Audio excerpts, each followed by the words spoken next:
Hello, నేను మీ CS రావు. యుగాలుగా ప్రతి సృష్టి దీని మీద రకరకాల అనుమానాలు ఉన్నాయి. చాలా వరకు పోతులూరి వీరబ్రహ్మేంద్ర స్వామి గారు ఏం జరగబోతుంది, ఏ యుగంలో అనేది చెప్పారు. అది కొన్ని జరుగుతూ ఉన్నాయి, జరగబోయే కూడా కొన్ని ఉన్నాయి. ఇప్పటికీ కూడా మన సమాజానికి భవిష్యత్తులో ఏం జరగబోతుంది, ఏం జరిగే అవకాశం ఉంది, అసలు ఈ కలియుగం ఎప్పుడు అంతం కాబోతుంది అనేది ఆసక్తికరమైనటువంటి అంశం. దాని మీద రీసెర్చ్ చేసినటువంటి వీరబ్రహ్మేంద్ర స్వామి గారి ఉపాసకులు అల్లూరి రాజశేఖర రెడ్డి గారు మనతోటి ఉన్నారు. ఆయన రీసెర్చ్ ప్రకారం భవిష్యత్తులో ఏం జరగబోతుంది, ఈ సృష్టి ఎప్పుడు అంతం కాబోతుంది, ఈ యుగం ఎప్పుడు అంతం కాబోతుంది అనేది తెలుసుకునే ప్రయత్నం చేద్దాం. సార్ నమస్తే. పరమపురుషుడు, దేవాతి దేవుడు, ఆదిదేవుడు, మహాదేవుడు, అఖిలాండ కోటి బ్రహ్మాండ నాయకుడు, సకల లోకాల సృష్టికర్త, కలిగ ప్రత్యక్ష దయం, కాలజ్ఞాన సృష్టికర్త, నా గురుదేవులైన శ్రీ శ్రీ శ్రీ జగద్గురు శ్రీ మధ్యరాటు పోతులూరి వీరబ్రహ్మేంద్ర స్వామికి అనంత కోటి సాష్టాంగ నమస్కారం తెలియజేసుకుంటూ, ప్రణమ్య శిరసాదేవం గౌరీపుత్రం వినాయకం భక్తావాసం స్మరే నిత్యం ఆయుకామార్థ సిద్ధహే. గురు బ్రహ్మ గురు విష్ణు గురుదేవో మహేశ్వర, గురు సాక్షాత్ పరబ్రహ్మ తస్మై శ్రీ గురవే నమః. విశ్వకర్మ జగన్నాథం విశ్వకర్మ జగద్గురుం విశ్వకర్మ జగత్తేజం విశ్వకర్మ మయం జగత్. ఓం విశ్వసృష్టికర్త విశ్వకర్మ భగవాన్ నమః. సర్వసిద్ధి పదే దేవి సర్వదేవ స్వరూపిణి పావని శ్రీ గోమాత నమస్తుతే. వీరబ్రహ్మేంద్ర స్వామి వేదవాక్యములు ధరలో తప్పక జరిగినయ్యా, కలి మాయలో పడక మీరు నన్ను నమియు కడతేరు మార్గము వెతకండయ్యాను కాలజ్ఞానుడు వీరబ్రహ్మేంద్ర స్వామి వారు. ఆయన చెప్పిన కాలజ్ఞాన విషయాలు 100% జరుగుతుంది. కలిపురుషుని మాయలో పడక నన్ను నమ్మియు కడతేరు మార్గం చెప్పండి అని కాలజ్ఞానుడు స్వామివారు స్పష్టంగా కొన్ని వేల వాక్యాలు చెప్పడం జరిగింది. టోటల్ కాలజ్ఞానం 14,000 వాక్యాలు. అందులో 3,000 వాక్యాలు మనకు ప్రచారంలో ఉన్నవి. నాకు అనేకం జరిగిపోయి ఇప్పటిదాకా జరుగుతున్నవి, జరిగి తీరుతాయి. సో మీరు ఆల్రెడీ రీసెర్చ్ చేశారు, బుక్ రాశారు, ఎవ్రీ ఇయర్ దీన్ని అప్డేట్ చేస్తున్నట్టున్నారు. సో ఈ బుక్ లో జరిగిపోయి రాశారా, జరగబోయే కూడా? జరిగినవి, జరుగుతున్నవి, జరిగి తీరవలసినవి 3: past tense, present tense and future. మొత్తం ఫ్యూచర్లో ఏం జరగబోతుంది, స్వామి వీరభోగ వసంతరాలు అవతరణ ఎప్పుడు వస్తున్నారు, కలియుగం ఎప్పుడు అంతమవుతుంది, ఎలా ఉంటుంది అని చెప్పేసి దాన్ని స్పష్టంగా కాలజ్ఞాన సౌజన్య గ్రంథంలో వివరించడం జరిగింది. సో కలియుగం అంతం దాని మీద రకరకాల అభిప్రాయాలు ఉన్నాయి. అసలు లెక్కేయటమే రకరకాలుగా లెక్కేస్తూ ఉంటారు. మీ రీసెర్చ్ ప్రకారం కలియుగం అంతం ఎప్పుడు? కలియుగం అంతం 2034. ఆనందే ధనుజాబ్దే లోకేశన్ కలినాశనం అంటే 2036లో 32లో భూమి మీద జననష్టం ఎక్కువ సంభవిస్తుంది. 34లో ఆనంద సంవత్సరం బాగా ఆనంద సంవత్సరం నాగుమల్య రీతిగా నరులంతా చచ్చేటి ఇక ముందు వచ్చేను తెలియండి అన్నాడు. కాబట్టి 2034లో స్పష్టంగా చెప్పడం జరిగింది. ఆయన దర్శనం 2035లో జరుగుతుంది. 2034 తర్వాత అసలు మీకు జనసంచారం ఉండదంటారా? 25% ఉంటుంది, 20% ఉంటుంది. అంటే స్వామివారి కాలజ్ఞానం 7 ఊర్లకు ఒక ఊరు, 7 గ్రామాలకు ఒక గ్రామం, 7గురికి ఒక్కరే మిగిలి ఉంటారన్నాడు. అంటే ఈ 2024-34 మధ్యన ప్రళయాలు, భూకంపాలు, వరదలు, సునామీలు, 360 రోగాలు, యుద్ధాలు, ఘోరమైన యుద్ధాలు జరుగుతాయి.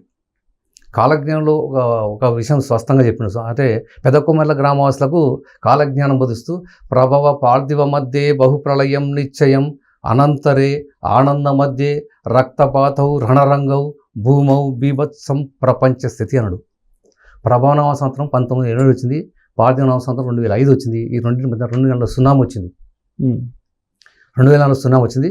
అందులో 14 పట్టణం నా రాకముందు 14 పట్టణం జలప్రాణ పాడయ్యను, అదే నా రాకకు గుర్తు అన్నాడు. 2005-34 మధ్యన అనంతరే ఆనంద మధ్యే 5-30 మధ్య రక్తపాతౌ రణరంగౌ భూమౌ బీభత్సం ప్రపంచ స్థితి అని కాలజ్ఞానంలో చాలా స్పష్టంగా శ్లోక రూపంలో చెప్పి ఉన్నారు.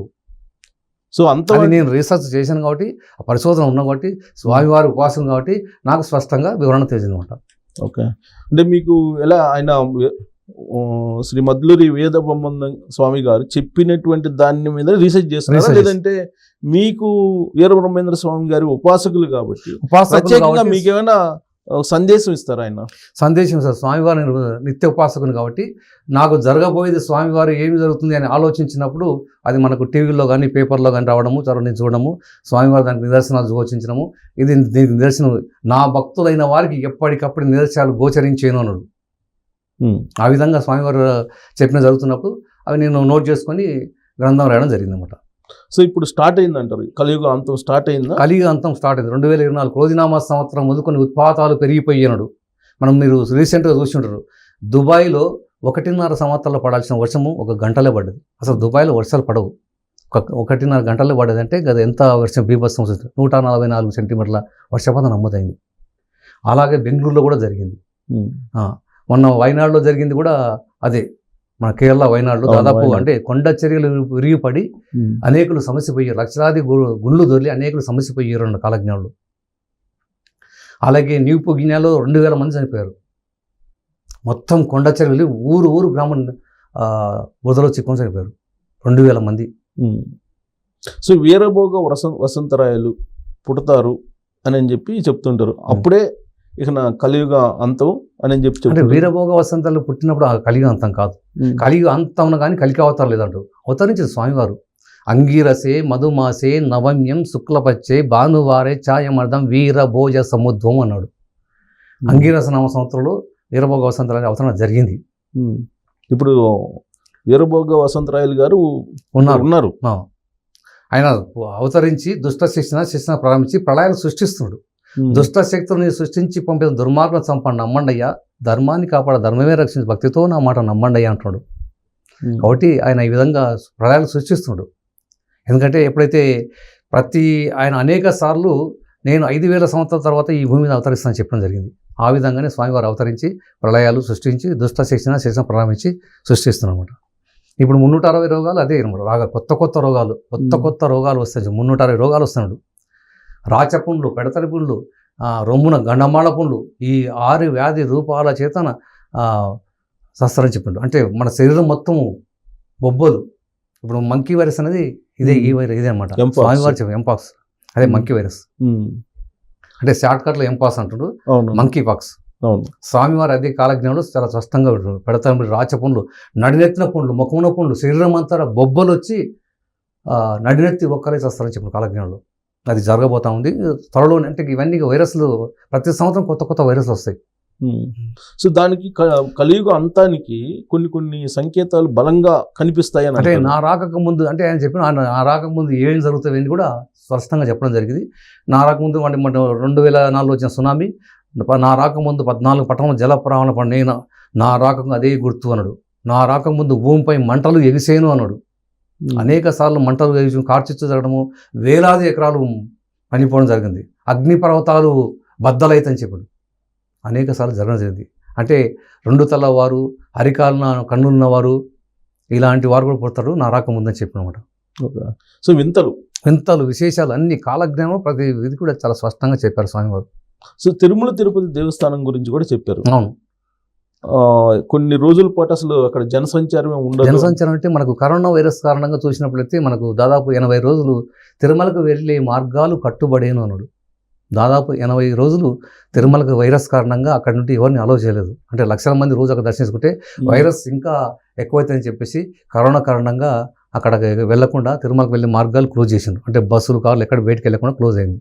ఆ రకంగా జనసంచారం లేకుండా తిరుమలకి వెళ్ళే మార్గాలు, ధూపదీప నైవేద్యాలు లేకుండా ఉంటది అని చెప్పి అనేక దేవాలయాలు మనం చూస్తున్నాం. తిరుమలలో అలాంటి ధూపదీప నైవేద్యం అంటే ఇప్పుడు ఇలాంటి పరిస్థితి రాబోతా ఉంది. ఇంకా ఫ్యూచర్లో ఉందంటారా? ఫ్యూచర్లో ఈ రాబోయే 10 సంవత్సరాల్లో జరగబోతుంది. 2034 జరిగి తీరుతుంది, అందులో సందేహం లేదు. 2034 లోపల ఇవన్నీ జరిగి తీరాల్సింది. ఇంకోటి కనకదుర్గమ్మ ముక్కుపోటు కన్నా అంటుంది అని చెప్పాడు. అంటే కృష్ణాది ఉప్పొంగి కనకదుర్గ ముక్కు పొంగిని అంటేనాడు. అది 2030 లోపల సాధారణ జరిగి తీరుతుంది, సాధ్యం. పుటక అనేది చాలా హైట్ గా ఎంత పొంగినా కానీ నేను రీసెంట్గా నిన్న అంటే గురువారం నాడు విజయవాడ అమ్మవారిని దర్శించుకొని వచ్చాను మొన్న. అక్కడ ముక్కు పొంగిన అంటే దాదాపు మనకు ఈ వాటర్ మన కృష్ణానది తీసుకుంటే దాదాపు అంటే 100 feet హైట్లో ఉంటుంది. 100 feet హైట్ అంటే దాదాపు 10 ఫ్లోర్లు ఆ హైట్లో ముక్కు పొంగును తాకుతుంది. అప్పుడు అనేక వందల గ్రామాలు నీళ్ళలో మునిగిపోతాయి. మొత్తం ఎక్కడంటే దాదాపు కోట్ల మంది జనం నశిస్తారు. ఎప్పుడు ఎక్స్పెక్ట్ చేయొచ్చు దాన్ని? ఎక్స్పెక్ట్ చేసి 2030లో జరుగుతుంది, 30 లోపు జరుగుతుంది, 2030 లోపు. సో 34 దాకా కూడా అవసరం లేదు. 34 కూడా అవసరం లేదు. అంటే మంత్ టోటల్ ఎన్ని 2034లో పోతాను కదా. ఇప్పటి స్టార్ట్ క్రోధినామ సంవత్సరాన్ని ఉత్పాతాలుగా విపరీతంగా జరుగుతాయి. క్రోధినామ సంవత్సరం అంటే ఏప్రిల్కి అయిపోతుందిగా సార్. క్రోధినామ సంవత్సరం మొదలుకొని ఆనందనామ సంవత్సరం లోపల అంటే 2024-34 మధ్యకాలంలో ఈ ప్రళయాలు, భూకంపాలు, వరదలు, సునామీలు, ప్రపంచం అల్లకొల్లోలం, బీభత్సం. అది సో మొత్తం మనం ప్రపంచాన్ని ఖండాలుగా చూస్తాం కదా. ఇప్పుడు ఏ ఖండానికి ఎక్కువగా వీరబ్రహ్మేంద్ర స్వామి గారు చెప్పింది అంటే మన ఖండానికంటే ఇప్పుడు కొన్ని దేశాలు కొన్ని మనకు అంటే చెప్పాలని చెప్పడం కానీ కొన్ని దేశాలు నామరూపాలు లేకుండా సముద్ర తీర ప్రాంతాలు, నదీ తీర ప్రాంతాలు, లోకమందలి జనములంతా నీరు నిప్పున మునిగిపోతారు, చెప్పలేదంట అనకపోయేరు, నరులార గురిని చేరి మొక్కుతే బ్రతక నేర్చేరు అన్నాడు స్వామి కాలజ్ఞుడు. కాబట్టి ఈ నదీ సముద్ర తీర ప్రాంతాలన్నీ మ్యాక్సిమం అన్ని అవి సముద్ర తీరంలో ఉన్నవన్నీ మొత్తము కొన్ని దేశాలు నామరూపాలుగా అవుతాయి. జలప్రళయం అంటే ఉత్పాదాలు ఇప్పుడు మనకి ఎట్లా విజయవాడ దగ్గర వచ్చిన చిన్నది ఇప్పుడు స్టార్టింగే, అది మనకు ఒక శాంపిల్ మాత్రమే. దీనికే ఎంత అల్లకొల్లం అయిపోయింది. అంటే రాబోయే కాలంలో ఎంత జలప్రళయం జరుగుతుంది, అంత అమ్మవారి ముక్కుపోగులు అంటే ఎంత నీరు వస్తుంది, ఎన్ని వందల గ్రామాలు నీళ్ళలో మునిగిపోతుంది, కోట్ల మంది నశిస్తారు. నీరు నిప్పు అంటే అణుబాంబులు వేసుకుంటారు, యుద్ధాలు జరుగుతాయి. ఇప్పుడు మన ఉక్రెయిన్ రష్యాకి జరుగుతుంది. ఇవన్నీ కొన్ని దేశాలు అటు ఇటు విడిపోతాయి అన్నమాట. అన్నీ సపరేట్ అయిపోయి దేశాలను ఒక దేశం ఒక దాడి చేసుకుంటాయి. క్షణకాలం ఒక అణుబాంబు వేసుకుంటాయి. అణుశక్తి గణతని పోడేరా అధిమృత్యు దేవత చంపేనన్న కాలజ్ఞంలో. కాబట్టి అణుబాంబులు ఆ విధంగా వేసుకోవడం వల్ల జనం నశిస్తారు. సమయం లేదు అంతే. తినటానికి తిండి కూడా ఉండే పరిస్థితి ఉండదు అంటే అగ్గిపెట్టి బియ్యం కొన్ని వేల రూపాయలు కరువు కాటకాలు వచ్చినాయా, కోడిగుడ్డుతో బియ్యం కొలిచేరయ్యా స్వామి అని చెప్పి కోడిగుడ్డుతో బియ్యం పెళ్లికి వచ్చిన పెద్దనారికి పానకమ్ములు ఇచ్చి పంపేరయ్యా కాలజ్ఞంలో. ఇప్పుడు మనం ఎవరన్నా ఒక పెళ్ళి విందుకు వెళ్తే మనకు 100 రకాల వంటలు చేస్తారు. చికెను, మటను, తర్వాత అన్నము, మొత్తము పొలావ్ అని రకరకాల అన్ని పెడతారు. కూల్ డ్రింక్స్, ఫ్రూట్స్, ఐస్ క్రీమ్లు, ఎన్నో రకాల వంటకాలు చేసి మనకు తినడానికి అన్ని రకాలు ఉంటాయి. కానీ రాబోయే కాలం అంటే 2030 అంటే దాదాపు 6-7 సంవత్సరాల తర్వాత ఇక పెళ్ళికి వచ్చిన పెద్దలందరికీ కనీసం పానకం ఇచ్చే ఇదే మా దగ్గర అంతకంటే శక్తి లేదు. ఎందుకంటే ఈ 2030లో జరిగే అంటే ఈ ఆంధ్రప్రదేశ్కి ఎఫెక్ట్ ఉంది. స్వామివారు చెప్పిందంటే గోల్కొండ, కొండవీడు, వినుకొండ, తాడిపత్రి, గుత్తి, బళ్ళారి, నెల్లూరు, మునిమడుగు, ఈతముక్కల, గుంటూరు, మంగళగిరి, బెజవాడ, ఖమ్మం, కర్నూలు, మార్కాపురము, తంజావూరు, పుష్పగిరి, కంచి, మైసూరు, చెన్నపట్నం ఈ తావులలో రూపాయకు చిట్టెడు బియ్యం అమ్మేరున్నాడు. అంటే ఎలాంటి జలప్రలయం రాబోతుంది ఊళ్ళకు. ఈ ప్రళయం వచ్చినప్పుడు ఇలాంటి పెద్ద ప్రళయం వచ్చి ఊళ్ళకు గ్రామాలు మొత్తం కొట్టుకపోతే అసలు బియ్యం అనేది దొరకడం చాలా కష్టం అనమాట. కాబట్టి ఇప్పుడు మనం బస్తాలు, లారీల్లో పెద్ద పెద్ద బస్తాలు వేసి గోడౌన్లు నింపుతున్నాం. రాబోయే కాలంలో రూపాయలు చిట్టెడు కోడిగుడ్డుతో బియ్యం కొలిచే రోజులు రాబోతుందంటే చాలా కరువు తాండవనబోతుంది అన్నమాట. గోల్కొండ అంటే హైదరాబాద్, గోల్కొండ, కొండవీడు అంటే గోల్కొండ అక్కడ కూడా గోల్కొండ ఇంకోటి. ఓకే, గోల్కొండ, కొండవీడు, వెనుకొండ ఇవన్నీ. ఇప్పుడు ఒకవైపు ఏమో కరువు అంటున్నారు, ఇంకొక వైపు ఏమో వరదలు అంటున్నారు. అవును. మరి ఈ రెండింటికి ఎట్లా కరువు వస్తేనేమో మీరు అన్నట్టు అంటే ఇప్పుడు కరువు అంటే మీరు చూడండి, ఇప్పుడు జలప్రలయం వచ్చినప్పుడు మొత్తం ఊళ్ళు గ్రామాలు మొత్తం కొట్టుకున్నప్పుడు ఒంట్లో ఉన్న బియ్యము అన్నీ తీసుకుపోయినప్పుడు మనకేముంటుంది? అప్పుడు కరువే కదా. కరువు అంటే 2 రకాలు వస్తుంది. అంటే ఇప్పుడు మొత్తం వర్షాలు పడవు, బీభత్సం అంటే వర్షాలు పడకపోవడం వల్ల పంటలు పండవు, ఆహార ధాన్యాలు ఉండవు, అప్పుడు తినడానికి తిండి ఉండడు. అప్పుడు ఆకులు అలములు నమిలి బంకమట్టి తింటారంట.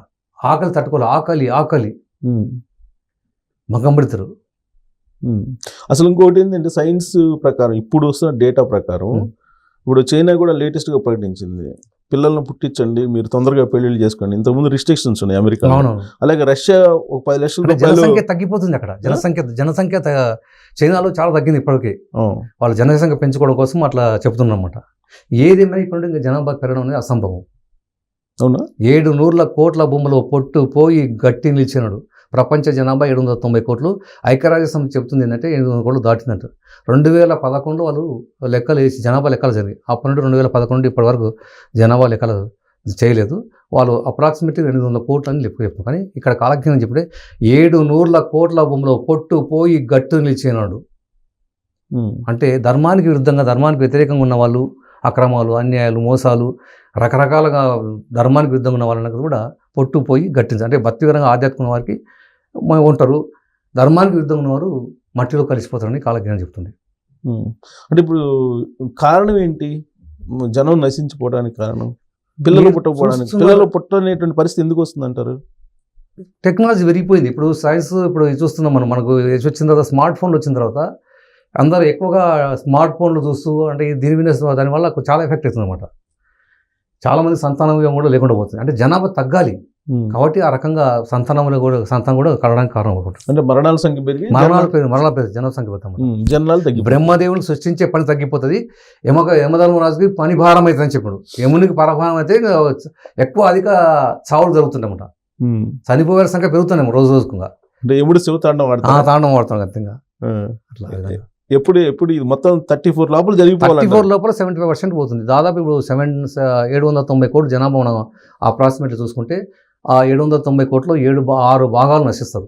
7 ఊర్లకు ఒక ఊరు, 7 గ్రామాలకు ఒక 7గురు ఒక్కరే మిగిలి ఉంటారు కాలజ్ఞానంలో. అంటే ఈ కలియుగంలో 3 భాగాలు పాపం. అంటే మొత్తం యుగాలు 4: కృతయుగము, త్రేతాయుగము, ద్వాపరయుగము, కలియుగం. ఈ చివరిది కలియుగం అనమాట.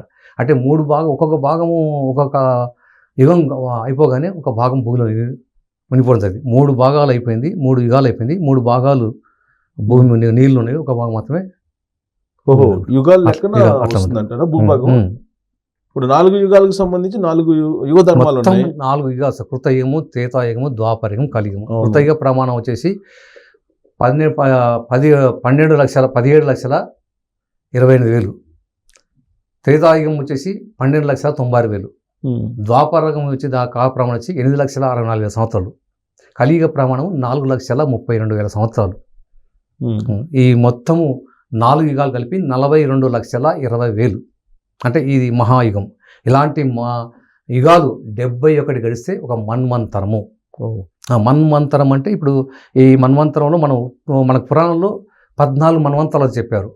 ఇప్పుడు మనది వైవస్వత మన్వంతరము. మనం అంటే సంకల్పం చెప్పేటప్పుడు శుభే శోభనే ముహూర్తే శ్రీ మహావిశ్వ బ్రహ్మగ్న ప్రవర్తమాన శబ్దం నిత్యపాతే శ్వేతవరకల్ప వైవస్వత మన్వంతరే కలియుగే ప్రథమపాదే జంబుద్వీపే భర్తవర్షే భర్తఖండే మేరో దక్షిణ దిగ్భావే శ్రీశైలసే వాయుపసే కృష్ణా గోదావరి మధ్యవసే శ్రీ లక్ష్మణ శ్రీ గోవింద మొమ్మ సమర్థ జగద్గురు సింహ పోతు హరిహర బ్రహ్మ గురు సంసన్ అస్మిన్ వర్తమాన వారికి అచాంద మనసస్త్రీ క్రోధినామ సంవత్సరే దక్షనాయనే వర్షరుతే భాద్రపద శుక్లపక్షే మందవాసరే ఏకాదశి ఉత్తరాశ నక్షత్రము. ఇట్లా సంకల్పం చెప్పుకునేటప్పుడు వైవస్వత మన్వంతరే అంటే మన 14 మన్వంతరాల్లో 7వదైన వైవస్వత మన్వంతరంలో ఉన్నాము. ఈ మన్వంతరంలో ఇప్పుడు నడుస్తుంది. కలియుగే ప్రథమ పాదే అన్నారు. కలియుగే ప్రథమ పాదే జంబూద్వీపే భరతవర్షే వేరో దక్షిణ వైవస్వత మన్వంతరే. 14 మన్వంతరంలో వైవస్వత మనం 7వ దాంట్లో మనం ఉన్నాం అనమాట. అంటే 43 ఇలా 70 ప్రథమ పాదంలో ఉన్నాం కదా. ప్రథమ పాదే ఉన్నాయి కదా చాలా పాదాలు. అవును ఉన్నాయి. మరి 34 కల్లా అంతమైపోతుంది. నేను కలియుగంలో అంటే కలి అనే పాపురుషుడు ఘోరమైన తపస్సు చేశాడు. ఆ తపస్సుకు మెచ్చి స్వామివారు ప్రత్యక్షమై విష్ణు మహావిష్ణువు ప్రత్యక్షమై నీ వరం కోరుకుంటే నాకు ఈ కలియుగంలో 5,000 సంవత్సరాలు పాలించే వరాన్ని ప్రసాదించు తదాస్తు అంటాడు. అంటే కలి యొక్క లక్షణాలు ఏంది? అక్రమాలు, అన్యాయాలు, మోసాలు, వ్యభిచారము, వాయువర్షాలు లేకపోవడము, దేవుడు లేడని వాడము, ఆ ప్రపంచం అంతా విజృంభించాడు. కలి ప్రభావం తొలగిపోయింది. ఇక దేవుడు లేడు, అంత లేదు, వాయువర్షాలు లేరు, ఎవరు లేరు, అంతగా మద్య మాంసాలు వినియోగించడం అంతా ఆ కలి ప్రభావం 5,000 సంవత్సరాలు అయిపోయింది. 5వ సంవత్సరం స్వామివారు అవతరించడం జరిగింది. ధర్మానికి ఇంకా దేవుడు లేడు, అంతా కలిమాయలు దిక్కును అంట. డబ్బు, స్వాస్థ్యం, స్త్రీ, వ్యామోహాల వాడి అంతా కలిమాయలు చిక్కుకుంటున్నారు. స్త్రీకి లొంగినవాడు ఏడ చూచిన ఆడ ఉన్నారయ్యా, హరికి లొంగినవాడు అదెక్కడను అంతో తెలియట గొప్ప చిక్కేనయ్యా అంటున్నాడు కాలజ్ఞానుడు. కాబట్టి హరికి అట్లా ఆ విధంగా కలిమాయలు చిక్కుకుంటారు. స్త్రీకి డబ్బు వ్యామోహాల పడిపోతున్నాడు. వ్యామోహాల పడి ఇదే దైవం లేదు, ఏమి లేదు, తల్లిదండ్రులను పట్టించుకోకపోవడము, వాయువర్షాలు లేకపోవడము, మద్య మాంసాలు వినియోగించడము, ఇట్లా దేవుడు లేని వితండవాదాలు జరుగుతున్నాయి. ఇప్పుడు చూస్తూనే ఉన్నాం. దేవుడు లేడు అని వాద ప్రతివాదన చేస్తున్నారు. ఎక్కడో నాకు చూపించంటాడు. దానికి వచ్చి చూపించని వాళ్ళు సభలు సమావేశాలు పెట్టుకొని దేవుడు లేడు ఏమో ఉంటే నాకు చూపించని అంటాడు. సకల ప్రాణుల రూపంలో దైవమే నీ ముందున్నాడు రా, ఎక్కడో దైవం ఉన్నాడు అనుకొని వెర్రిగా నీవేలా వెతికేవరు అంటాడు. ప్రతి ప్రాణిలో నీలోనే దైవం ఉన్నాడు, దేవుడు ఎక్కడో ఉన్నాడు, వెర్రిగా నీవేలా వెతుకుతున్నావు అని చెప్తున్నాడు. విజ్ఞాన శాస్త్రమని విర్రవేగుటే గాని మరణింపకుండా బ్రతికించే వారెవరయ్యా, తక్కినవని పశుపక్షాలు తెచ్చు మరి మీ గొప్ప ఏమిటో చెప్పండి అంటారు. విజ్ఞాన శాస్త్రం, సైన్స్, దేవుళ్ళు అంతా అంటారు. చావకుండా ఆపలేరు, చచ్చిన వాడిని బతికించలేరు. మరి మీ గొప్ప ఏంటి అసలు అంటున్నారు. బతికిస్తున్నారంట, ధన్వంతరి కనిపెడుతున్నారంట రష్యాలో. అసంభవం. పుతిన్ అనౌన్స్ చేశాడు. పుతిన్ అనౌన్స్ అనౌన్స్ చేయను కదా సార్, బతికించ రష్యా అధ్యక్షుడు పుతిన్. వైజ్ఞానికులు కొన్ని అమరజీవి, అమరత్వం కోసం ఆల్రెడీ మెడిసిన్ కనిపెట్టారు. వైజ్ఞానికులు కొన్ని పరిశోధనలు చేసి మరణాన్ని హరికట్ట చూచేరయ్యా, అది చేస్తే మీ దైవం ఎందుకు మీకు చెప్పండి అయ్యా అంటున్నాడు. మరణాన్ని అరికట్టని చూస్తుంది సృష్టికి. ఇప్పుడు జ్ఞానం, భగవంతుడు మనిషికి జ్ఞానాన్ని ఇచ్చాడు. సృష్టికి ప్రతిష్ఠ చేయగల శక్తి దైవం జ్ఞానం ఇచ్చాడు. ఆ జ్ఞానంతో దేవుడు లేడు, అంతా నేనే సృష్టించాను, నేనే చేశాను, నేను సృష్టించాను, నేను కనుక్కున్నాను అనుకుంటే అది నిత్య యవ్వనం, అమరత్వం ఇది సాధ్యము అని చెప్పి సైన్స్ చెప్తుంది లేటెస్ట్గా. కొన్ని సాధ్యము, నిత్యవనం అంటే యవ్వనాన్ని కొంచెం చేసుకోవచ్చు, కానీ మరణాన్ని అరికట్టలేరు, చావును ఆపలేరు, చచ్చిన వాడిని బతికించలేరు. కానీ ఇప్పుడు దానికి సృష్టికి ప్రతి సృష్టి అంటే సమాంతరంగా ప్రపంచాన్ని సృష్టిని తీసుకెళ్ళి సృష్టికి ప్రతిష్ఠ చేయగల శక్తి దైవం మీద మనం ఎదురుకి ఇచ్చారు. మనం దాన్ని సృష్టి చేస్తున్నాము, చేయిస్తున్నాడు అంతే. చేతిలోని ముద్ద నోటిలోనికి పోదు, శివనాజ్ఞ లేనిదే తెలియండి అయ్యా. అంటే మన చేతి ఉన్న ముద్ద మన నోటి మంటే శివనాజ్ఞ కావాలా. మళ్ళీ ఇవన్నీ ఎవరు? ఆయన ఆజ్ఞ పడుతూ నడుస్తుంది. ఆయన సృష్టి, ఆయన జ్ఞానం ఇస్తే మనం చేస్తున్నాము. ఇప్పుడు దాన్ని కలియుగ అంతం కూడా ఆయనే చేపిస్తున్నాడా వీళ్ళ చేత? అంటే ఇప్పుడు కలికి ఇచ్చిన 5000 సంవత్సరాలు అయిపోయింది కాబట్టి దుష్ట శిష్యరాశినాథం అవతరించి ప్రళయాన్ని సృష్టిస్తున్నాడు. అందుకని 7 నూర్ల కోల పొట్టుపోయి అంటే ధర్మానికి వ్యతిరేకం ఉన్న వాళ్ళను ప్రళయాలు, భూకంపాలు, వరదలు, సునామీలు, 360 రోగాలు, యుద్ధాలు సృష్టిస్తున్నాడు. సృష్టించి క్రియేట్ చేసి జననష్టం చేస్తున్నాడు. అట్లా కలియుగంలో కలియుగ ధర్మం ఏంటంటే పరమ చండాలు రాజ్యాలు వెళ్తారని ఉంది. అవును, ఉందా? కలియుగం అంతే. కలియుగం అంటే ఎలా ఉంటుంది? అన్ని వ్యతిరేక దిశలు నడుస్తాయి అన్నమాట. అంతే. అంటే ఎంత చండాలం పనులు చేస్తే అంత బాగా కలియుగం అంతే. కలియుగం అంత వ్యతిరేకం ఉంటుంది అంతేగా. ఎప్పుడు దాకా 2034 దాకా ఇంకా 34 లేదు, అయిపోయింది. ఇప్పుడు 34 స్టార్ట్ అయింది. క్రోధనామ సంవత్సరం మొదలుకొని ఇక ఇవన్నీ దుష్టశ ప్రారంభించండు. 34 లోపల ఇవన్నీ జరిగిపోతాయి. అదే 34 తర్వాత అంటే ధర్మానికి అనుకూలంగా ఉన్నవారు, ధర్మబద్ధంగా ఉన్న వారికి మంచి రోజు రాబోతుంది. అదే మేషరాశిలో శని ప్రవేశం అయితే మేలు కొందరికి జరిగేనుమా, దోషకారుల దూలైపోయారు, ధూమకేతులు ముంట పెట్టేను అన్నాడు కాలజ్ఞానుడు. కాబట్టి ఆ రకంగా మేలు కొందరికంటే భక్తులైన దైవభక్తులైన పుణ్యాత్మకు మంచి జరగబోతుంది. ధర్మానికి వ్యతిరేకంగా అధర్మంగా ఉన్న వారికి ఇక అంటే మేషరాశి అన్నప్పుడు 2020లో అప్పుడు అంటే జనాష్టం అప్పుడు ఎక్కువ జరిగిపోతుంది. ప్రళయాలు, భూకంపాలు, వరద, సునామీ వల్ల వాళ్ళు నశిస్తారు అని చెప్తున్నారు మీరు. కానీ ప్రతి యుగానికి ధర్మాలు ఉన్నాయి. కృత యుగానికి ఒక ధర్మం ఉంది, త్రేతాయుగానికి ఒక ధర్మం ఉంది, ద్వాపర యుగానికి ఒక ధర్మం ఉంది, కలియుగానికి ఒక ధర్మం ఉంది. ఈ ధర్మానికి వ్యతిరేకంగా ఉంటేనే పాపం అని అంటారు కొంతమంది. ఏమంటారు? ధర్మానికి వ్యతిరేకంగా ఉంటే పాపం అంటారు. అవును సార్. ఈ కలియుగ ధర్మం అనేది కలియుగ ధర్మం 5000 సంవత్సరాలు కలికి ఇచ్చిన 5 సంవత్సరాలు అయిపోయింది. కాబట్టి ఈ కలిలో ఇప్పుడు ప్రతి వాద ప్రతిమ జరుగుతున్నాయి కదా. తల్లిదండ్రులు పట్టించుకోకపోవడము, స్త్రీలపై అత్యాచారాలు పెరిగిపోయినవి, అంటే పుట్టిన పిల్లలను అంటే ఆడపిల్ల అని తెలిస్తే గర్భంలో చంపేయడము, దేవుని యొక్క భూములను తీసేసుకోవడము, దేవుని విగ్రహాలు దొంగిలించడము, దేవుని హుండీలో డబ్బులు తీసుకోవడము, ఇవన్నీ ధర్మానికి ఇప్పుడు కలియుగంలో కలిధర్మం అది చెప్తుంది కదా. అదే ఆ ధర్మం అయిపోయింది సార్. కలిధర్మం అదే 5000 సంవత్సరాల వరకు అది ఆ కలిధర్మం అయిపోయింది. కాబట్టి ఇది వీరభోగ వసంతలో అవతరించుడు. ఆయన వ్యతిరేకంగా ఉన్న వాళ్ళని తీసేస్తామట. అధర్మంగా ఉన్న వారిని ప్రళయాలు సృష్టించి దుష్ట చేసిన ప్రారంభించి ప్రళయం సృష్టిస్తుంది. అది అయిపోయింది. ఆ పీరియడ్ అది అయిపోయింది. 5000 సంవత్సరాలు అయిపోయింది. కానీ అది వీరభోగ వసంతరాయలు జన్మించారంటానికి ఏదో తెల్ల కాకి వస్తుంది ఇలాంటివన్నీ చెప్తుంటారు కదా. జన్మించడానికి ఆ స్వామివారు నా రాకకు ముందు ఇవన్నీ చాలా నిదర్శనం చూసినా అవన్నీ జరిగిపోయి. నా రాకకు ముందు, నేను రావడానికి ముందు భూమిపై మంటలు ఎగిసాను, నా ఈశాన్య వగన అంటే కందిమల్ల ఈశాన్య వగన నవరత్న మంటపాలు వేసాను, అవన్నీ జరిగిపోయినాయి అన్నమాట. అవును, అవన్నీ జరిగిపోయినాయి. కానీ యాగంటి అక్కడ నందీశ్వరుడు రంకె వేసాను, యాగంటి నందీశ్వరుడు రంకె వేసి కాళ్ళు దివ్వి వీరభోగ వసంతాలు వస్తున్నాయని మాట్లాడుతుంది అన్నమాట. అంటే రాబోయే కాలంలో ఇప్పుడు 24-34 మధ్యన భారతదేశ వ్యాప్తంగా మన యొక్క అష్టాదశ శక్తిపీఠాలు కానీ, పవిత్రమైన దేవాలయాలు కానీ దేవతలు మాట్లాడము, డ్యాన్స్ చేయము, పాట పాడము, ఇవన్నీ మహిమలు అనేకంగా చూపబోతున్నారు. శ్రీశైలంలో మల్లికార్జున స్వామి మనసులతో మాట్లాడతాడు, వీరభోగ వసంతాలని వస్తాడని చెప్తాడు. భూమి నుండి మాటలు వినిపిస్తాయి, ఆకాశం నుండి వీరభోగ వసంత మాటలు వినపడతాయి. అట్లా అంటే మనం అందరూ వినొచ్చు అంటారా? బతికి జరిగి తీరబోతా ఉంది. అది ఎక్కువ సమయం లేదు. అంటే దేవుడు ప్రత్యక్షం కాబోతున్నాడు అదే అదే పుణ్యాత్ములకి, అంతేనా? భద్రాచలం శ్రీరాముని విగ్రహం భక్తులతో మాట్లాడిపోయినాడు. భద్రాచలం శ్రీరాముని భక్తులతో మాట్లాడతాడు. అది జరగబోతుంది ఇంకా అతి త్వరలో. వెంకటేశ్వర స్వామి కలియుగం వెంకటేశ్వర స్వామి మహిమలు పెరిగిన ఆ స్థలంలో అద్భుతాలు జరిగినాడు. ఆ స్థలం ప్రతిరోజు జరుగుతున్న అద్భుతాలే. వెంకటేశ్వర మహమ్మదీలు అక్కడ మా బీబీ నాంచారమ్మ వెంకటేశ్వర స్వామి పెళ్లి చేసుకున్నాం కాబట్టి ఈమె మీ దేవుడు కాదు మా దేవుడు అని మహమ్మదీలు వాళ్ళు వచ్చి, ముస్లిమ్స్ వచ్చి వాదనకు దిగుతారు. మీ దేవుడు ఎందుకైతే ఇది మా దేవుడు, వెంకటేశ్వర స్వామి మా దేవుడు, బీబీ నాంచారం పెళ్లి చేసుకున్నాడు మా దేవుడు అని చెప్పేసి వాళ్ళు వాదన దిగుతారు ముస్లిమ్స్ వాళ్ళు. సో అలాంటివి చూడబోతున్నాం, అవన్నీ జరగబోతా ఉన్నాయి. ఇంకా అద్భుతాలు ఏంటి తిరుమలలో ఏం జరగబోతుంటాయి? తిరుమల రాబోయే రోజులు ఏం జరిగే అవకాశం ఉంది? రాబోయే సంవత్సరాలు అంటే అక్కడ అన్ని అద్భుతాలు, ఇంకా ఇది అని చెప్పండి, అన్ని మహిమలు అక్కడ చూడడము, ఆ మొసలు జరగబడము, పూజలు ఇచ్చిపోవడం చాలా జరుగుతాయి అక్కడ. ఇది గర్భగుడిలోకి అన్ని మొసలు జరగబడతాయి. సో అది కలియుగ అంతానికి అవన్నీ కూడా సంకేతాలు. సో ఇప్పుడు నా రాకముందు మనకు బనగానపల్లిలో చింత చెట్టుకు చేమంతి పూలు పూసేనాడు అంటే ఆ రాకను సూచిస్తున్నాయి. అట్లా పూసిన ఇంకా లేదు, ఇంకా జరగబోతుంది అది. ఇంకా ఎప్పుడైనా జరిగిపోతుంది కదా, సమయం లేదు అంతేగా. ఆయన చెప్పిన సంవత్సరం 5000 సంవత్సరాల తర్వాత అంటే మనకు 5033కు అంటే 5033కు కలియుగము అంటే అంగిరసనామ సంవత్సరంలో అప్పటి నుండి స్టార్ట్ అయిందన్నమాట. ఇంకొకటి ఏంటంటే రాబోయే రోజుల్లో మగవాళ్ళు కొరత ఏర్పడుతుంది. ఒక మగవాడికి 10 మంది ఆడవాళ్ళు, ఆడవారికి ఆయుసు పెరిగాను మగవారికి ఆయుసు పెరిగాను మగవారికి ఆయుసు తగ్గాను కాలజ్ఞానుడు. అంటే వీళ్ళు మనము చూస్తున్నాము అంటే యుద్ధాల్లో కానీ చాలామంది అంటే యాక్సిడెంట్లో చనిపోవడము, హార్ట్ అటాక్ రావడం, ఎక్కువ మగవారి చనిపోతున్నారు. ఇంటికి యజమాని లేకపోయాను, ఎవరికి వారే యజమానులు అయ్యాను కాలజ్ఞానుడు.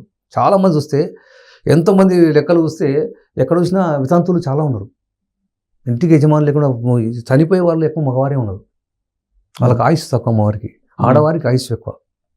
అట్లా అంటే ఒక మగవాడికి 10 మంది మోహించేది. అంటే మగవారి ఇప్పుడు యుద్ధాల్లో ఇవాళ జరిగినప్పుడు చాలామంది జనసంఖ్య నశించినప్పుడు ఆడవారి సంఖ్య పెరిగిపోతుంది, మగవారి సంఖ్య తగ్గిపోతుంది. ఒక మగవాడిని 10 మంది మోహిస్తారు అనమాట, ఎంత పడతారు. అట్లా ఆ రోజు రాబోతా ఉన్నాయి. 5-6 సంవత్సరాలు ఇవి జరగబోతుంది, అంతేగా ఎక్కువ సమయం లేదు. దీంట్లో మనకి యాక్చువల్గా మన సిద్ధాంతం ఏం చెప్పింది అంటే బ్రాహ్మలు, వైశ్యులు, క్షత్రియులు, శూద్రులు అంటారు కదా. దానికి ఏదో ముఖం నుంచి పుట్టిన వాళ్ళు కొంతమంది, నడువు నుంచి పుట్టిన వాళ్ళు కొంతమంది, ఛాతి నుంచి పుట్టిన వాళ్ళు కొంతమంది, పాదాల నుంచి కొంతమంది ఎట్లా అంటారు కదా. ఇప్పుడు ఈ కలియుగాంతంలో ఈ వేరియేషన్ కూడా ఉంటుందా? కలియుగాంతంలో ఆ వేరియేషన్ ఏమి ఉండదు సార్. అది దానికి అదే వేరియేషన్ ఏమి ఉండదు, ఎవరికైనా ఒకటే. అంటే బ్రాహ్మణులు పుణ్యాత్ములు అంటుంటారు కదా. బ్రాహ్మణులు అంటే ఈ కలియుగం కాబట్టి బ్రాహ్మణులు బస్టు పట్టిపోతారని కాలజ్ఞానం చెప్పండి. అంటే బాపాలకుడు ఎందుకంటే ఇప్పుడు బ్రాహ్మణులు అంటే ఇప్పుడు స్వామివారు ఏం చేశారంటే ఒకసారి అనేక పుణ్యచేత సందర్శిస్తూ ఆ కడప నుండి బయలుదేరి పుష్పగిరి అగ్రహారం చేరుతుంటారు అనమాట. అంటే స్వామివారు బండ్లో కూర్చొని 32 మంది శిష్యులు వాళ్ళు డ్యూటీలు పట్టుకొని సిద్ధయ్య గారు ముందు పోతుంటారు. సిద్ధయ్యను మంచిగా విభూతి పెట్టుకొని, అంటే ఆయన ముస్లిము, సిద్ధయ్య శివుడు, అయితే ఆయన మహమ్మదీ ముస్లిము. ఆయన విభూతి పెట్టుకొని రుద్రాక్షలు వేసుకొని డ్యూటీ పట్టుకొని స్వామివారిని బండ్లో కూర్చొని వీళ్ళు పోతుంటారు. వీళ్ళు పోతుంటే పుష్పగిరి అగ్రహారం పోగానే ఆ బ్రాహ్మణులంతా వీధి అరుగుల మీద కూర్చొని ఉంటారు. కూర్చుంటే ఎవరినైనా అంటే నేను ముస్లింను, ఆ పేరు సిద్ధయ్య అంటే మరి ఆయన శ్రీ జగద్గురు సింగ్ మధ్య పోతువింద స్వాములు అని చెప్తే మరి మమ్మల్ని అవమానపరచడానికి మీరు విభూతి పెట్టుకొని మీరు రుద్రాక్షలు వేసుకొని డ్యూటీలు పట్టుకొని ఆయన రెండో శంకరుడు అన్నట్లుగా మీరు ఈయన పట్టుకొని మా ముందే మీరు మామూలు ఇట్లా పోతారా డ్యూటీలు బట్టి అని చెప్పేసి వెళ్ళడానికి వీలు లేదని ఆపుతారు. అంతే అన్ని చెప్పినా వినరు. జ్ఞాన విజ్ఞాన సంపన్నో సంస్కృత వేద పారంగా ధర్మాత్మ చిత్త స్వేన కర్మ అన్నట్టు. అంటే మానవ జన్మంలో జన్మించిన వాడు ఎవరైనా జ్ఞాన విజ్ఞాన సంపన్నుడై వేద పారంగతున్నాడు బ్రాహ్మణుడు అని చెప్పబడినాడు. కాబట్టి బ్రాహ్మణత్వం మీకే బ్రాహ్మణత్వం, మీ బ్రాహ్మణులకు ఆదిదేవుడైనా బ్రహ్మకే ఆధిపత్యం లేదు. ఆయన విష్ణువు బొడ్డుని ఉద్భవించాడు, ఆయనకే బ్రాహ్మణత్వం లేదు, మీకు ఎక్కడి నుండి వచ్చిందని అడుగుతాడు. వీళ్ళు ఎన్ని చెప్పినా వినకపోతే ఏం చేస్తారంటే ఒకసారి ఇట్లా చూడంగానే ఆ గ్రామం ఇప్పుడు చూడంగానే ఆ గ్రామం మొత్తం తగలబడిపోతుంది. స్వామివారు తగలపోతే వాళ్ళు అప్పుడు తప్పు చేసుకొని కాళ్ళ మీద పడితే అప్పుడు బ్రహ్మ చెప్తే అప్పుడు స్వామివారు క్షమిస్తారు అనమాట. ఆ రకంగా వీళ్ళు వ్యతిరేకించడం వల్ల ఏంటంటే బ్రాహ్మణులు చెప్పిన బ్రాహ్మణులకు ఆయన కొంచెము అంటే ఆ రకంగా చెప్పడం జరిగిందన్నమాట. అంటే నా రాకముందు బ్రాహ్మణులకు తినడానికి తిండి, కట్టుకోవడానికి బట్ట ఉండదు. బ్రాపాల ప్రభుత్వాలు పండుకున్నాను, కాంగ్రెస్కి అధికారం రావడం అసంభవం కేంద్రంలో. రాదు. బ్రాహ్మణ ప్రభుత్వం, ఈ కాంగ్రెస్కి దీనికి సంబంధం ఏంటి? బ్రాహ్మణ ప్రభుత్వం అది అంటే కాశ్మీర్ పండితులు అక్కడ అది జవహర్లాల్ నెహ్రూ అంటే ఆ బ్రాహ్మణులు వ్యతిరేకించారు కాబట్టి అది చెప్పినాడు. అంటే మాలకు మంచాలు బ్రాహ్మణులకు పీటలు వేసేయరు అన్నాడు. అంటే వాళ్ళు ఉన్నత స్థితిలో ఉంటే వీళ్ళు చిన్న స్థితిలో ఉంటారు అన్నమాట. కలియుగం అని వ్యతిరేక దిశలో ఉంటాయి అన్నమాట. బ్రాహ్మణులు చెప్పిన ప్రశ్నలు ఫలించవు. కాదు, కాంగ్రెస్కి బ్రాహ్మణులకు సంబంధం ఏంటి? నెహ్రూ జమానా అయిపోయింది కదా. జమానా అయిపోయింది, అది కాంగ్రెస్ ప్రభుత్వం, అది బ్రాహ్మణుల ప్రభుత్వం. జవహర్లాల్ బీజేపీ ముస్లిందే. అంతకు ముందు అంటే జవహర్లాల్ నెహ్రూ కాశ్మీర్ అయిపోయింది. ఆ ప్రభుత్వం బ్రాహ్మణ ప్రభుత్వం పండుకొని కాంగ్రెస్ అధికారం సెంట్రల్ లో రాదు. అంతేనా? రాదు. కాలజ్ఞానం ఉంది. చూపిస్తాను మీకు. ఆ కాలజ్ఞానం లేనే లేదు. ఈ భూమి మీద జరిగే ప్రతిదీ కూడా కాలజ్ఞానం చెప్పబడింది, రాయబడింది. బీజేపీ కంటిన్యూనా? బీజేపీ కంటిన్యూ కాదు. మనకి ఇప్పుడు ఏంటంటే ఆ ప్రభుత్వం దాంట్లో చెప్పి రాదు అంతే. అది కేంద్రంలో కాంగ్రెస్ పార్టీ అధికారం రావడం అసంభవం. కూటమి వస్తుంది. కూటమి వస్తే లెక్క కాదు. నేను చెప్పేది కాంగ్రెస్ కూటమి అంటే అందరికి 10 మంది కలిసి వస్తే లెక్క కాదు. అది అదే చెప్పేది. కూటమి వస్తుంది, 10 మంది కలిసి వస్తే లెక్క కాదు. ఒక్కరు సింగిల్ గా గెలిస్తే అది. సో కాంగ్రెస్ పార్టీ ఇక్కడ భారతదేశంలో సింగిల్ గా రాదు, కాలజ్ఞానం చెప్తుంది. సో రాబోయే రోజుల్లో మరి భారతదేశం పరిస్థితి ఏంటి? భారతదేశం అగ్రరాజ్యం అయ్యినాడు అంటే 2030 చివరి నాటికి భారతదేశ ప్రపంచ దేశాల్లో అగ్రరాజ్యంగా పోతా ఉంది. నెంబర్ 1 ఈ అమెరికా, చైనా, ఇవన్నీ రష్యా ఇవన్నీ ఉండదు. ఇప్పుడు 2030 లోపల అగ్రరాజ్యం. అంటే ఇప్పుడు రాబోయే ప్రళయాలు, భూకంపాలు, ఏదైతే యుద్ధ వాతావరణం వల్ల చాలా జనం నశిస్తుంది, ఆర్థికంగా వెనకబడిపోతారు. ఆ దేశాలు చాలా ఇబ్బందులు ఎదుర్కొంటారు. మన దేశానికి వచ్చి మనకు ఏదైనా మాకు సహాయం చేయండి అనే స్థితికి ఆ దేశాలు రాబోతాం. అమెరికా కూడా భూకంపాలు, వరదలు, సునామీ, రోగాలు, వైరస్లు ఎక్కువ వస్తాయి మేడం. ఆ దేశాన్ని అల్లకల్లలో చేస్తారు. ఆ దేశాలని అల్లకల్లం అయిపోతాయి. రష్యా, చైనా, అన్నీ అంతే. ఇప్పుడు అక్కడ యుద్ధం అక్కడ జరుగుతుంది, మనకు జరుగుతలేదు. అవును. కాబట్టి జన్మష్టం అక్కడ జరుగుతుంది. వైరస్లు అక్కడే పుడుతున్నవి. రోగాలు, భూకంపాలు, వరదలు, సునామీలు, కొన్ని దేశాలు నామరూపాలు లేకుండా పోతున్నాయి. అంతే, ఆ రకంగా జరగబోతా ఉంది. సో రాబోయే రోజుల్లో జెండర్ అంటే హిజ్రాలు అంటారు కదా, ఈ హిజ్రాలే పరిపాలన చేస్తాయి అనేది ఇది కాలజ్ఞానంలో ఉన్నాయని చెప్తారు. హిజ్రాలు పరిపాలన చేస్తే కాలజ్ఞానం ఏం లేదు. లేదు. మహిళలది ఉంది. మహిళలు రాజ్యాలు వెళ్తారనేది కాలజ్ఞానం చెప్పండి. ఇది కూడా ఉంది కదా, ఇది కూడా ఉందంటారు. హిజ్రాలు లేదు. హిజ్రాలు అనేది కాలజ్ఞానం లేదు. రాజ్యం వెళ్తారు. ఎక్కడ హిజ్రాలు, ఎక్కడ రాజ్యం వెళ్తున్నారు? ఇప్పుడు లేదు, రాబోయే రోజుల్లో లేదు. ఇప్పుడు ఏమన్నా రాజ్యాలు వెళ్తున్నారా హిజ్రాలు? కొన్ని చోట్ల ఇప్పుడు చట్టసభల్లో వాళ్ళకి కూడా స్థానం ఇచ్చారు. అవకాశం ఉండొచ్చు. రాజ్యాలు వెళ్తారనేది దాంట్లో ఏం లేదు. అంతే అవకాశం దానికి మామూలుగా ఉంటుంది, దానికి ఇబ్బంది ఏం లేదు. సో అమెరికా ప్రమాణం ఏం చెప్పారు? అమెరికా దేశం అంటే ఒక దక్షిణ అమెరికా దేశంలో ఒక భూకంపం వస్తుంది, అందులో 5 కుటుంబాల వారి మిగులుతున్నారు. ఆయన భక్తులై ఉండొచ్చు వాళ్ళు, ఆ ఫ్యామిలీస్. 5 కుటుంబాల వారి ఆ భారీ భూకంపం సంభవిస్తుంది దక్షిణ అమెరికా దేశంలో ఒక నగరంలో. అన్ని అంటే 5 కుటుంబాల వారే మిగులుతారని చెప్పిండు కాలక్రమంలో. సో భారతదేశం అగ్రరాజ్యం. భారతదేశానికి వచ్చిన ఇబ్బంది ఏం లేదు. ప్రపంచ దేశాలు అగ్రరాజ్యంగా నిలుస్తుంది భారతదేశం. భారతదేశం పుణ్యభూమి. పాలకులు సంబంధించి ఏం చెప్తారు కాలజ్ఞానంలో? పాలకు వచ్చి ఏది ఏమైనా మనకు 2000 అంటే నెక్స్ట్ ఎలక్షన్ అంతే. ఇప్పుడు 2024 29 లాస్ట్ ఎలక్షన్, నెక్స్ట్ ఎలక్షన్ ఉండదు. ఇంకా అవసరం లేదు. అంటే స్వయంగా దైవము వీరభోగ వసంతరాయలే ప్రపంచం 7 దీవులు ఏకచక్రం ఏరును బ్రహ్మాండం అంతా అంటాడు. ఎలా పోతా ఉన్నాడు ప్రపంచం. ఇంకా రాజకీయ నాయకులతో కానీ, పోలీసులతో కానీ, లాయర్లతో కానీ, డాక్టర్లతో కానీ అవసరం లేదు. ఎందుకంటే జనాభా నష్టించిన తర్వాత ధర్మబద్ధంగా, న్యాయబద్ధంగా, భక్తిపరంగా ఆధ్యాత్మికంగా ఉన్నవారు కాబట్టి దైవపాలన జరగబోతున్నప్పుడు అప్పుడు ఎవరికి ఏ రోగాలు రావు. అందరూ ఆరోగ్యంతో, సుఖ సంతోషంతో, అష్టైశ్వర్యంతో, భోగభాగ్యతలు ఉంటుంది. దేనికి ఇబ్బంది ఉండదు. 2029 లాస్ట్ ఎలక్షన్ అంటారు. అంతే. తర్వాత ఎలక్షన్స్ ఉండవు అంటారు. 29 తర్వాత 29 ప్రాంతంగా ఎలక్షన్ ఉండదు. సో ఆ తర్వాత మేము కొంతమంది 30,000 రాజకీయాలు ఉంటాము, 20,000 రాజకీయాలు ఉంటాము. ముందు వెనకాల గానకున్నారు మురుకులై భూమిలో ముందు గతిని ఎరగకున్నారు. ముందు ఏం జరగబోతుందో తెలుసుకోలేకపోతాం. 30,000-40,000 రాజకీయాలు ఏముంటారు? రాజకీయాలు ఎందుకుంటాయి? ఆయన స్వయంగా రంగోలు దిగి 7 దీవులు ఏకచక్రం ఏలును బ్రహ్మాండం అంతా చూడు ఏడబోతున్నాడు. ప్రపంచం అంతా పాలించబోతున్నాడు ఏకచక్రగతి. ఇప్పుడు కొన్ని పట్టణాల గురించి కూడా చెప్పింది ఇది కాలజ్ఞానంలో. కావలిపట్నం, కనకపట్నం అయ్యాను ఇలా చెప్పారు. అంటే ఇప్పుడు నెల్లూరు నీటిమై నెల్లూరు నీట మారిపడుతుంది. అంటే ఇలాంటివి వచ్చినప్పుడు, సునామీలు వచ్చినప్పుడు అది జరుగుతుంది. ఇప్పుడు మొన్న విజయవాడ సేమ్ అది ఆ రకంగా జరగబోతుంది అనమాట. నెల్లూరు మొత్తం నీళ్ళలో మునిగిపోవడం దాని గతంలో జరిగింది, మళ్ళీ అది జరగబోతా ఉంది. మళ్ళీ జన నష్టం ఎక్కువ జరుగుతుంది ఇక్కడ. ఆంధ్ర వరకు ఎక్కువ జన నష్టం ఉంది. తెలంగాణకు అంత ఎఫెక్ట్ లేదు, కానీ ఆంధ్ర మొత్తం అక్కడ అంటే సముద్రాలు నదులు చాలా దగ్గరలో ఉన్నవి. సముద్ర తీర ప్రాంతాలు, నది తీర ప్రాంతాలు ఇవన్నీ చాలా సమస్యలు ఏర్పడతాయి ఇక్కడ. హైదరాబాద్ భవిష్యత్తు గురించి కాలజ్ఞానం ఏం చెప్పారు? హైదరాబాద్ అంటే మూసీ నది ఉప్పొంగి హైదరాబాద్ పాడయ్యాడు అంటే 1908లో జరిగింది ఆల్రెడీ. 19 మూసీ నది ఉప్పొంగి దాదాపు 15,000 మంది చనిపోయినప్పుడు. ఇవన్నీ చాలా మంది చనిపోయి జరిగింది.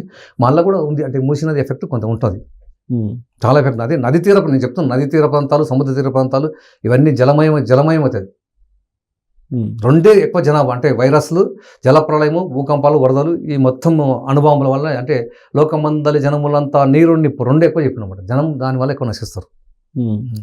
సో హైదరాబాద్లో బంగారం అయ్యన భూములు అనేది ఉంది కదా, లేదా? ఇక అంటే బంగారం ఆల్రెడీ ఇక్కడ అంటే ఆకాశం అంటే ఇప్పుడు దాన్ని మనం ఒకప్పుడు చూసుకుంటే మనకు కోకాపేటలో 100 కోట్ల దాకా అంటే అమ్మడం జరిగింది. అప్పుడు నాకు తెలిసి ప్రపంచంలో అత్యగా అయ్యే 100 కోట్లు ఎకర భూమి ఎక్కడ లేదు. అంత ఆకాశం అంటట్లేదు. ఇక ముందు ఫ్యూచర్లో మాత్రం లేదు. ఇంకా రేట్లు అనేది market down, real estate down, మార్కెట్లో అది చాలా ఇయర్ టు ఇయర్ డౌన్ అయిపోతుంటుంది. ఎందుకంటే దేశవ్యాప్తంగా ప్రళయాలు, భూకంపాలు, వరదలు, సునామీలు, కొత్త రోగాలు రావడం వల్ల ఉద్యోగాలు, కంపెనీలు మూతపడతాయి, ఉద్యోగాలు పోతాయి. ఫ్యూచర్లో అంటే ల్యాండ్ రేట్లు, భూముల రేట్లు అనేది ఇంకా తగ్గిపోతుంది అనమాట. సో రాబోయే రోజు జస్ట్ ఇంకా 2-3 సంవత్సరాల నుండి స్టార్ట్ అవుతుంది అది.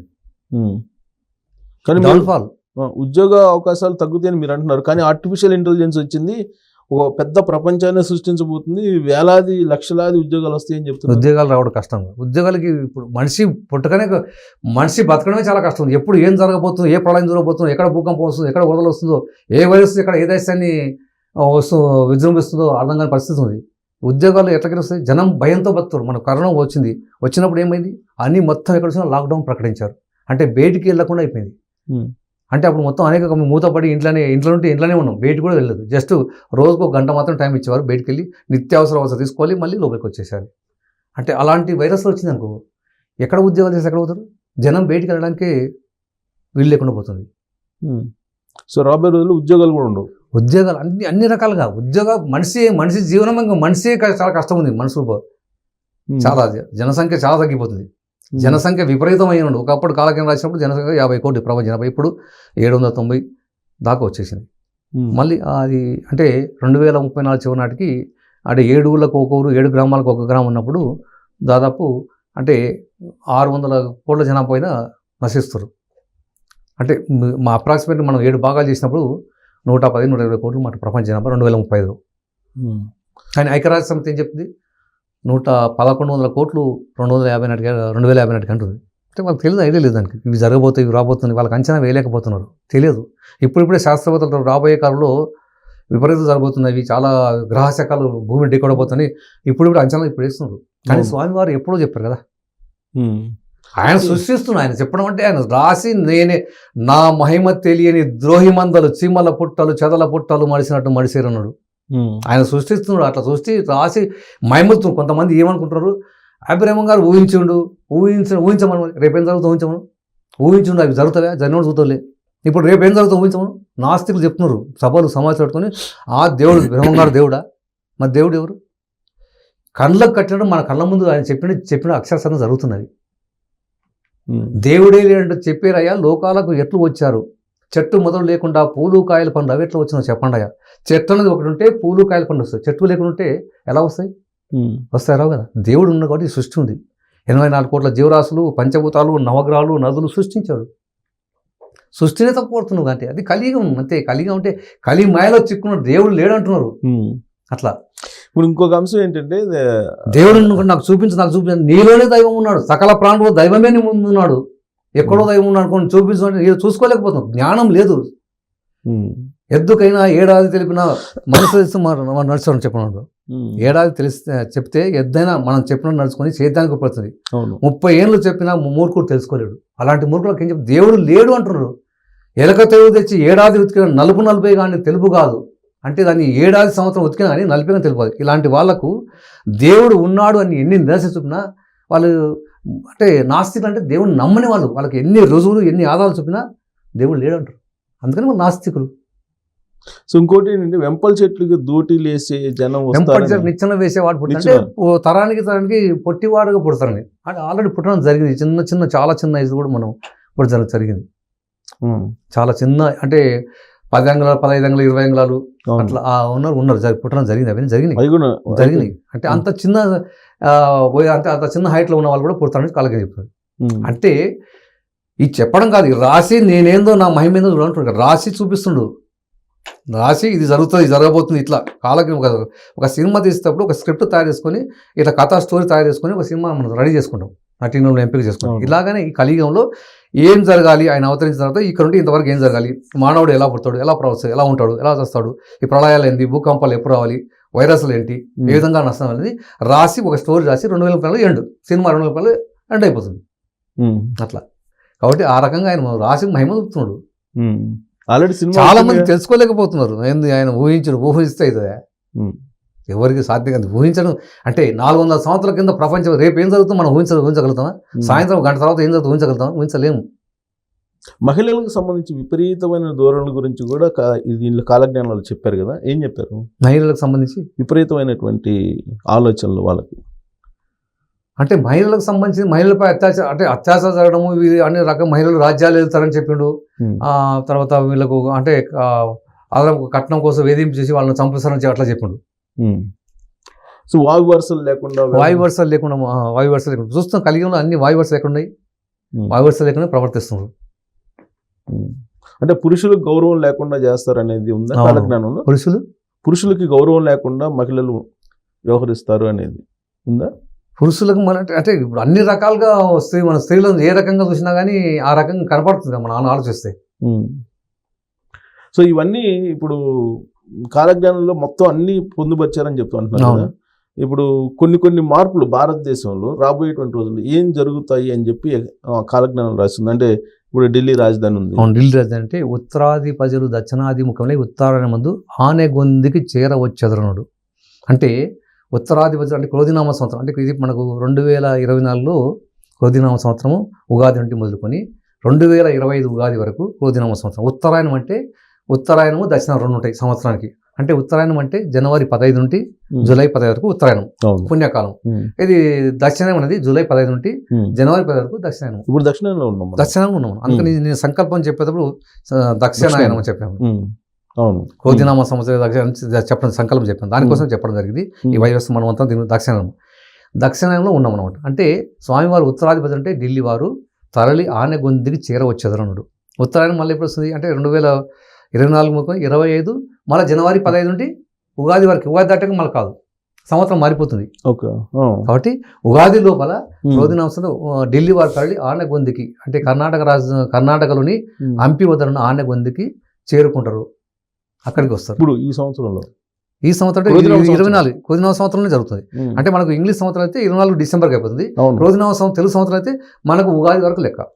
కాబట్టి 25 మనకు ఉగాది వరకు క్రోధినామ సంవత్సరం, 25 ఉగాది వరకు క్రోధినామ వస్తుంది. ఉగాది దాటితే మళ్ళీ కొత్త సంవత్సరం స్టార్ట్ అవుతుంది. సో ఈ సంవత్సరం ఉత్తరాయణం అంటే ఉత్తరాయణ దక్షిణాయనం ఉన్నాం మనం, మళ్ళీ ఉత్తరాయణం జరుగుతుంది. అదే ఏదైనా కానీ ఉత్తరాయణం జరుగుతుంది అని చెప్పిండు. 2025 ఏప్రిల్ లోపల అంతే. ఇప్పుడు అక్కడ ఢిల్లీ రాజధాని ఉండదు. రాజధాని ఉన్నది తాత్కాలికంగా ఉంటుంది, ఇక్కడ రాజధాని అవుతుంది. ఎందుకంటే ఢిల్లీ అనేది మనకు ఏ రకంగా చూసుకున్నా కానీ అది అనుకూలమైన ప్రదేశం కాదు. భూకంపాలు, వరదలు, తర్వాత వాయు కాలుష్యము. వరదలు వచ్చి చాలా బీభత్సమైంది మన లాస్ట్ ఇయర్ అంటే 6 months బ్యాక్. తర్వాత వాయు కాలుష్యం, ప్రపంచంలో అత్యధిక వాయు కాలుష్యం ఢిల్లీ. తర్వాత మనకు వాటర్ చాలా ఎఫెక్ట్ ఉంది. వాటర్ మొన్న సమ్మర్లో వాటర్ సర్వీస్ చేస్తే వాటర్ సర్వీస్ చేస్తే 2000 రూపాయలు పెనాల్టీ వేసారు. అంటే వాటర్ చాలా ఇబ్బంది అయిపోయింది అనమాట.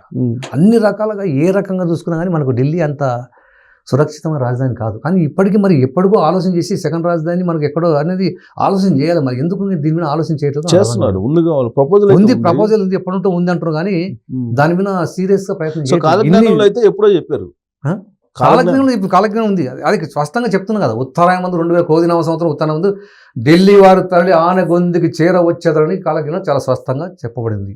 సో హంపి దగ్గర ఉన్న ఆనెగొంది, కర్ణాటక హంపి ఆనెగొంది. నేను స్పష్టంగా చెప్తున్నాను కదా. దానికి ఉత్తరాయణ రాజధాని అక్కడ కాబోతుంది. అక్కడ ఇది టెంపరీగా ఉన్నా ఇక్కడికి వచ్చేస్తుంది. ఎందుకంటే అక్కడ అది మనకు అనుకూలమైన పరిస్థితి కాదు. ఇక వైరస్ ఇప్పుడు వాయు కాలుష్యం వస్తే చాలా చాలా వాళ్ళకు హార్ట్ అటాక్ కూడా వస్తుంది, దానికి చాలా ఇబ్బంది అవుతున్నాయి, శ్వాసకోశ వ్యాధులు వస్తున్నాయి, రకరకాల వ్యాధులు వస్తున్నాయి. అక్కడ కారణాలు ఏమైనా సరే కారణాలు ఏమైనా వాయు కాలుష్యం పెరిగింది, అక్కడ ఉంటే ఇక్కడ రావాలి, అది కారణం ఏదైనా కానీ అని చెప్పి జరిగి తీరాల్సిందే. జరగదనే సమస్య లేదు, 100% జరిగి తీరుతుంది, అందులో డౌట్ ఏమాత్రం లేదు. కాలజ్ఞానం చెప్పింది ప్రతి జరిగేవి జరగ కొన్ని కూడా అట్లా ఏంటంటే జరిగేవి జరగవలసిన మిగిలి ఉంటే కన్ను మూసి తెలుసు జరిగిపోదని చెప్పాడు. వాయు ఒక క్షణకాలం జరపగలుగుతాడు, ఒక క్షణకాలం తలుచుకుంటే ఈ ప్రపంచాన్ని ఏమైనా చాలా చేయగలడు. ప్రపంచం రాసి మహిమ నా మహిమ తెలియని ద్రోహి మందలు చీమల పుట్టాలు చెదల పుట్టాలు మనుషులు అన్నాడు కాలజ్ఞంలో. కాబట్టి అవన్నీ మహిమ చూపిస్తున్నాం అంతే, రాసి తెలుసుకోలేకపోతున్నాం ఇంకా. సో హంపి ఎందుకని కాలజ్ఞానంలో అట్లా రాశారు? ఆయన రాసి స్వామికి అంతే, ఆయన అదే రాసి చూపిస్తున్నాడు అంతేగా. హంపి అంటే ఆయన ఏం రాసినా జరగాల్సిందే, స్వామి వారు ఇట్లా రాస్తే జరిగి తీరాల్సిందే. సో కాశీ అనేది హంపి అనేది కాకతీయుల రాజధాని, ఒకప్పుడు కాకతీయుల రాజధాని కాబట్టి అక్కడ హంపికి అక్కడ అనుకూలమైన ప్రదేశము అది అక్కడ చెప్పడం జరిగింది అనమాట. సో హంపిలో ప్రాబ్లం ఉండదు కాబట్టి అక్కడ పెట్టిస్తున్నాడు వీరబ్రహ్మేంద్ర స్వామి గారు. ఆయన రాసిండు చెప్పిండు జరగాల్సిందే కదా, దానికి తిరుగులేదు అంతేగా. కాశీ అనేది పెద్ద పుణ్యక్షేత్రం హిందువులు, కాశీ ఉంది కదా. సో కాశీలో గంగా కానరాకపోయినాడు అంటే సముద్రం మనకు ఆ నది గంగా నది తీరం పడిన అనేక ప్రాజెక్టులు నిర్మించారు, ఆ వాటర్ అంతా అక్కడ పోతుంది. అంటే ఏది ఏమైనా ఆయన గంగా అక్కడ కనపడదు. అవునా? కొన్ని రోజుల పాటు అంతే, కొన్ని రోజుల పాటు. అది ఎప్పుడు ఆ పీరియడ్ ఏమన్నా చెప్పారా? అది ఎప్పుడైనా జరగవచ్చు. అంటే ఈ ప్రపంచవ్యాప్తంగా అంటే సప్త సముద్రాలు నదులు బావులు జలాలు లేక నీరింకినడు, దుర్రేరు నీరింకదు, మానవుని శరీరం రక్త మాంసంతో ఇంకిపోతాయి. అప్పుడు భక్తులైన వారు ఒత్తులై నిలిచేరు కాలజ్ఞంలో. భక్తులైన వారు ఒత్తులై నిలిచారు. అంటే రాముడైన నేనే కృష్ణుడైన నేనే సర్వంపు నేనని తెలియండి అయ్యా, వాద భేదముల ధరలో శ్రీ వెంకటేశ్వర స్వామిని వెలిసింది నేనే అంటున్నాడు. అన్నీ ఆయనే. ఇప్పుడు అంటే వీరబ్రహ్మేంద్ర స్వామి అంటే ఆయనే కాదు, అన్ని రాముడు ఆయనే, కృష్ణుడు ఆయనే, వెంకటేశ్వర ఆయనే, అంతా త్రిమూర్తి అవతరం. బ్రహ్మ విష్ణు మహేశ్వర అవతరమే వీరబ్రహ్మేంద్ర స్వామి. శివుడు ఆయనే, విష్ణువు ఆయనే, బ్రహ్మ ఆయనే, త్రిమూర్తి అవతరమే వీరబ్రహ్మేంద్ర స్వామి. తానే సృష్టిస్తారు, ఆయన సృష్టి నశింపజేస్తాడు, మూడు ఆయన అన్నమాట. సో అందుకే ఆయన చెప్పినట్టు జరగాల్సిందే కదా, దానికి తిరుగులేదు. ఆపడానికి ఎవరి వల్ల కాదు, ఆయన వాక్కు జరిగింది రాసిండు చూపిస్తున్నాడు అంతేగా. జరిగి తీరుతుంది, జరుగుతుందా చూద్దాము, జరిగి తీరుతుంది అంతేగా. సమయం లేదు, ఇప్పుడు మొదలుపెట్టి చూసుకోమనండి అంతేగా. 2024 నుండి చూసుకోండి. అందుకని మేము చాలా స్పష్టంగా చెప్తున్నాం. అందుకని నా భక్తులు నా ధర్మాలు వెదజల్లుతారని చెప్పుడు, నా రాకముందు నా భక్తులు ధర్మాన్ని చక్కదిద్దుతారని అంటే కాలజ్ఞానం అందరూ చెప్తాం, కాలజ్ఞానం ప్రచారం చేస్తాం. ఇప్పుడు మీరు నన్ను చేస్తున్నా అంటే స్వామివారి అనుగ్రహం, ఆయన ఆజ్ఞ, మీకు అవకాశం, మీతో ఇంటర్వ్యూ చేస్తున్నాడు ఆ రకంగా. సో ఇలా ప్రచారం చేసినందువల్ల జరిగే నష్టం ఏమన్నా తగ్గుతుందా? ప్రచారం అంటే నా భక్తులు ప్రచారం తగ్గుతుంది. భయంతో భక్తి పెరిగిన భక్తులు రక్షింపబడేదన్నాడు. భయంతో అదే స్వామివారు చెప్పిండు, ప్రళయాలు వస్తున్నాయంట, భూకంపాలు వస్తాయి, వర్షాలు వస్తున్నాయంట, చాలా జనష్టం జరగబోతుంది, రోగాలు వస్తున్నాయి, ఆయన నమ్ముకుందాం, ఆయన పూజిస్తాం అని భయంతో భక్తి పెరిగాను, భక్తులు రక్షింపబడేదన్నాడు కాలజ్ఞనుడు. ఆ రకంగా అంటే ధర్మాన్ని చక్కగా, అధర్మంగా ఉన్నవాడు భయపడతాడు, ఈ తప్పు చేయకూడదు, చేస్తే కానీ ప్రళయాలు సృష్టిలో మనకు భూమిలో స్థానం లేదు మనం ఇప్పుడు, అప్పుడు భయంతో భక్తి పెరుగుతుంది. సో రక్షింపబడతారు. కాబట్టి ఏమంటే శతాపరాధాలు చేసినా, ఈ క్షణమైనా ఎంతటి దుర్మార్గమైనా, ఏ కులమైనా, 100 పాపాలు చేసిన శరణం స్వామి శరణం బ్రహ్మేశ్వరం వీరబ్రహ్మేంద్ర స్వామి శరణు కొడితే నేను కంటికి రెప్పలా కాపాడుతానని శపథం చేసి ఉన్నాడు. కాబట్టి ఈ క్షణమైనా తెలిసి కానీ తెలియక కానీ 100 పాపాలు చేసినా ఇప్పుడైనా శరణు కోరితే స్వామివారిని కోరితే రక్షించి తీరుతానని చెప్తున్నాడు. సో ఎక్కడ పుడతాను? నా కాలజ్ఞాన ప్రచారం చేసిన వారికి అన్న దానం కన్నా మిన్న యజ్ఞం ఫలితే కలిగాను అన్న కాలజ్ఞానం స్వామివారు. కాబట్టి ఆ రకంగా ఉంది అనమాట. ఎక్కడ పుడతారు అని చెప్పి కూడా కాలజ్ఞానంలో ఉంది. శంబల, మన హిమాలయ పర్వతం శంబల అనేది ఉన్నది, అక్కడ పుణ్యభూమి శంబల గ్రామంలో స్వామివారు అవతరించడం జరిగింది కాలజ్ఞానం ప్రకారం. ఇప్పుడు ఉన్నారు అక్కడ శంబల. మామూలు మనసులకు స్వామివారు ఆయన 2030లో ఆనంద సంవత్సర పాల్గొన బహుళ సప్తమి శుక్రవారము మోహిని విషభాన మాకును మీకును దర్శనం అయ్యేనుడు. అంటే ఈ ప్రళయాలు భూకంపాలు వరద సునాములు అంతా అయిపోయిన తర్వాత, జననష్టం అయిపోయిన తర్వాత పుణ్యాత్మల దైవభక్తులకు దర్శనం ఇవ్వబోతున్నాడు. వీరభోగ వసంతాలు ఉండే క్రమం ఏంటంటే ఆ విధంగా దర్శనం ఇస్తారన్నమాట. సో శంబలలో స్వామివారు అక్కడ నుండి స్వామివారు అంతా అంటే దుష్ట చేసిన ప్రారంభించి ప్రళయాలు సృష్టిస్తున్నాడు. కానీ ఇప్పుడు బ్రహ్మం గారు వీరబ్రహ్మేంద్ర స్వామి గారు అంటే ఇక్కడ చెప్తారు కదా కందిమల్లైపల్లి అని చెప్తారు. కందిమల్ల స్వామి సజీవ సమాధి అక్కడ, స్వామివారు అక్కడ సజీవ సమాధి చెందిండు, ఆ ధ్యానంలో ఉన్నాడు, మళ్ళీ ఆ సమాధిని పెకిలించుకొని వస్తున్నాడు. పికిలించుకుని శంబల్లో సింబల్ అంటే ఆల్రెడీ అంటే అవతార ఆయన అన్ని అక్కడ అవతరించిన ఇప్పుడు ఉన్నా కానీ ఇక్కడ ఉన్నాడు అట్లా అవతల ప్రపంచం మొదటికి దర్శనమిస్తాడు. సో ఇప్పుడు చాలా మంది స్వామీజీలు అని చెప్పి బ్రహ్మశ్రీలు అని చెప్పి పేర్లు పెట్టుకొని వస్తున్నారు కదా, మరి బూటక స్వాములు వచ్చేరయ్యా, బూడిదల మహిమతో ఇచ్చారే, బూడిదను ఇచ్చి బంగారం అదేమి మేము చెప్పండి అట. అంటే మనం చూసిన కొత్త నేనే వీరభోగస్వామి, నేనే కలికి అవుతానని, నేనే విష్ణువని, నా రాకమునికి అనేక మంది దొంగలు నా వీరభోగస్వామి చెప్పుకున్నారు, నా భక్తులైన వారు నమ్మకుండేరు కాలజ్ఞానులు. కాబట్టి అందరూ వస్తారు, రాసిన అట్లా ఆయన అంత కాలజ్ఞానం అంతే రాసి చూపిస్తున్నాడు అంతే, స్వామివారు రాసి అంత వస్తా చూపిస్తున్నాడు అంతే. సో ఇప్పుడు ఈ దొంగ స్వామీజీలు నమ్మొద్దు అని అంటారా? నమ్మొద్దు అంతే. అంటే ఈయన భక్తులు నమ్మకూడదు అంటారు ఆయన? ఈయన భక్తులు అది కాదు, అంటే ఇలాంటి వాళ్ళు వస్తారు అని జాగ్రత్త ఉండని చెప్తున్నమాట అట్లా అనమాట. బాధ గురువులే కానీ బోధ గురువులు భక్తులకు బహు కష్టాలు వచ్చానా వీరబ్రహ్మమై నేను ఆ భయం మీకెలా భక్తితో నన్ను పూజ చెయ్యండి అంటారు. గురువులు అనేవారు బాధ గురువులే, బోధ జ్ఞానం వైపు మళ్లించి జ్ఞానం వైపు తీసుకుపోయే గురువులు చాలా అరుదు. వీరబ్రహ్మ స్వామి నేను ఆ భయం మీకెందుకు, నన్ను భక్తితో పూజ చేయండి అంటున్నాడు. నేను విశ్వగురు జగద్గురు, నేను నన్ను పూజించండి అంటున్నాడు. సో గోదావరి కృష్ణ ఇటు ఎప్పుడు ఈ ఎక్కువ పొంగే అవకాశం? గోదావరికి 12 రోజులు అంటే వరదలు వస్తాయి, నీళ్ళు లేకుండా ఎండిపోతుంది. మళ్ళీ వరదలు వచ్చిన తర్వాత నీళ్ళు లేకుండా ఎండిపోతుంది. మళ్ళీ అవకాశం ఎప్పుడైనా జరగచ్చు, ఛాన్స్. ఏది ఏమైనా ఈ క్రోధినామ సంవత్సరం కొని ఆనందనామ సంవత్సరంలో ఇవి జరిగి తీరుతాయి అంటే దానికి 30 నెలల తర్వాత లేదు. 35లో దర్శనమిస్తున్నాం, 36లో కృతయుగధర్మం, నల సంవత్సరం ఆషాఢ శుద్ధ పౌర్ణమి సాంద్రశి, అదే ఆషాఢ శుద్ధ పౌర్ణమి ధర్మ కృతయుగమే, అదే ధర్మ కృతయుగం. అంటే ధర్మం 4 పాదాలు వస్తుంది. ఈ కలియుగంలోనే కృతయుగ ధర్మం నడుస్తుంది, కలియుగంలోనే కృతయుగ ధర్మం 2034 నుండి 36 నల సంవత్సరం ఆషాఢ శుద్ధ పౌర్ణమి ధర్మకృతయుగం, అదే సాంద్ర సింధు వేదానికి మొదలు అంటున్నాడు. సో ఈ లోపు జరగాల్సిన జరిగిపోతాయి, అవన్నీ జరిగిపోయిన తర్వాత అది కృతయుగం ధర్మం నడుస్తుంది అన్నమాట. ధర్మం 4 పాదాలు వస్తుంది, మంచి వర్షాలు, మంచి పంటలు, అందరూ ఆరోగ్యవంతులు ఉంటారు, ఎవరికి ఏ సమస్య ఉండదు. ఇలాంటిది నీళ్ళు అమ్ముకోవడము, అన్నాన్ని అమ్ముకోవడము ఇలాంటిది ఏది అవసరం, దైవ పాలన మంచి అందరూ ఆరోగ్యం ఆరంగా జరగబోతుంది.